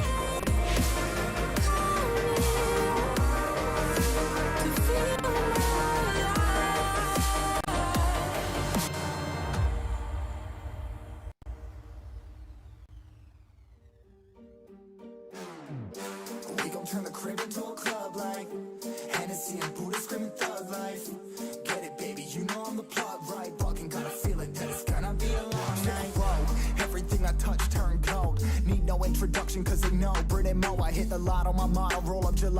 right, we got a chest opening up on D Live. Thank you guys so much. Again, that's my stream. I'll be back next week for another art stream. We're going to be doing another origin character from Baldur's Gate 3. That's right. We're going to be doing all the origin characters one by one, and then we're going to give it away on the channel as well. Oh, awesome. And rightly so. Majority of it went to MysticAngelCristina with 291 lemons. Woof, 0.9. Nice. We got Pablo with a nice 168.1. Emma with 121.8. Elizabeth1975N13 and Power Sunflower, who came in 4th place today, with 81.2. And that does not equate to 1,000 lemons. So that should definitely... There should be a lot more winners out there. Hopefully, guys. Yes. Thank you guys so much. Woo! All right. I will be streaming tomorrow as well. I'm going to be doing a late night stream with GamerCam. We're going to be continuing. I don't know if we're going to be doing the Hellfire for DLC. We might move on to the next DLC for Dying Light. We're slowly kind of getting through all the DLC packs for that. And so not too sure. I'll have to talk to him about it, but I imagine we're going to do the next one. Also, I should be streaming again on Friday as well. We're going to see how the week goes. Much love, guys. I appreciate you. May all your hits be criticals. Your adventures be legendary. And we will catch you guys on the next one as well, all right? Woo! All right. Take care, everybody. Let me, all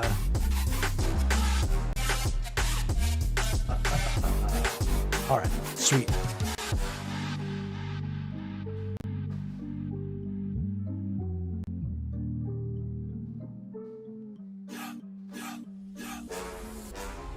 Okay, that's not working. Hold on. Something's not working. What is going on? My shutdown stream didn't work. Holy crap. Wait a second, guys. Why? Why? Why did it not work? Okay, hold on. Okay, I got it. Much love, guys. How embarrassing. Until next time, you're all here to be criticals. You're ready to be legendary. We're going to go host a channel. Find out who that channel is in a second.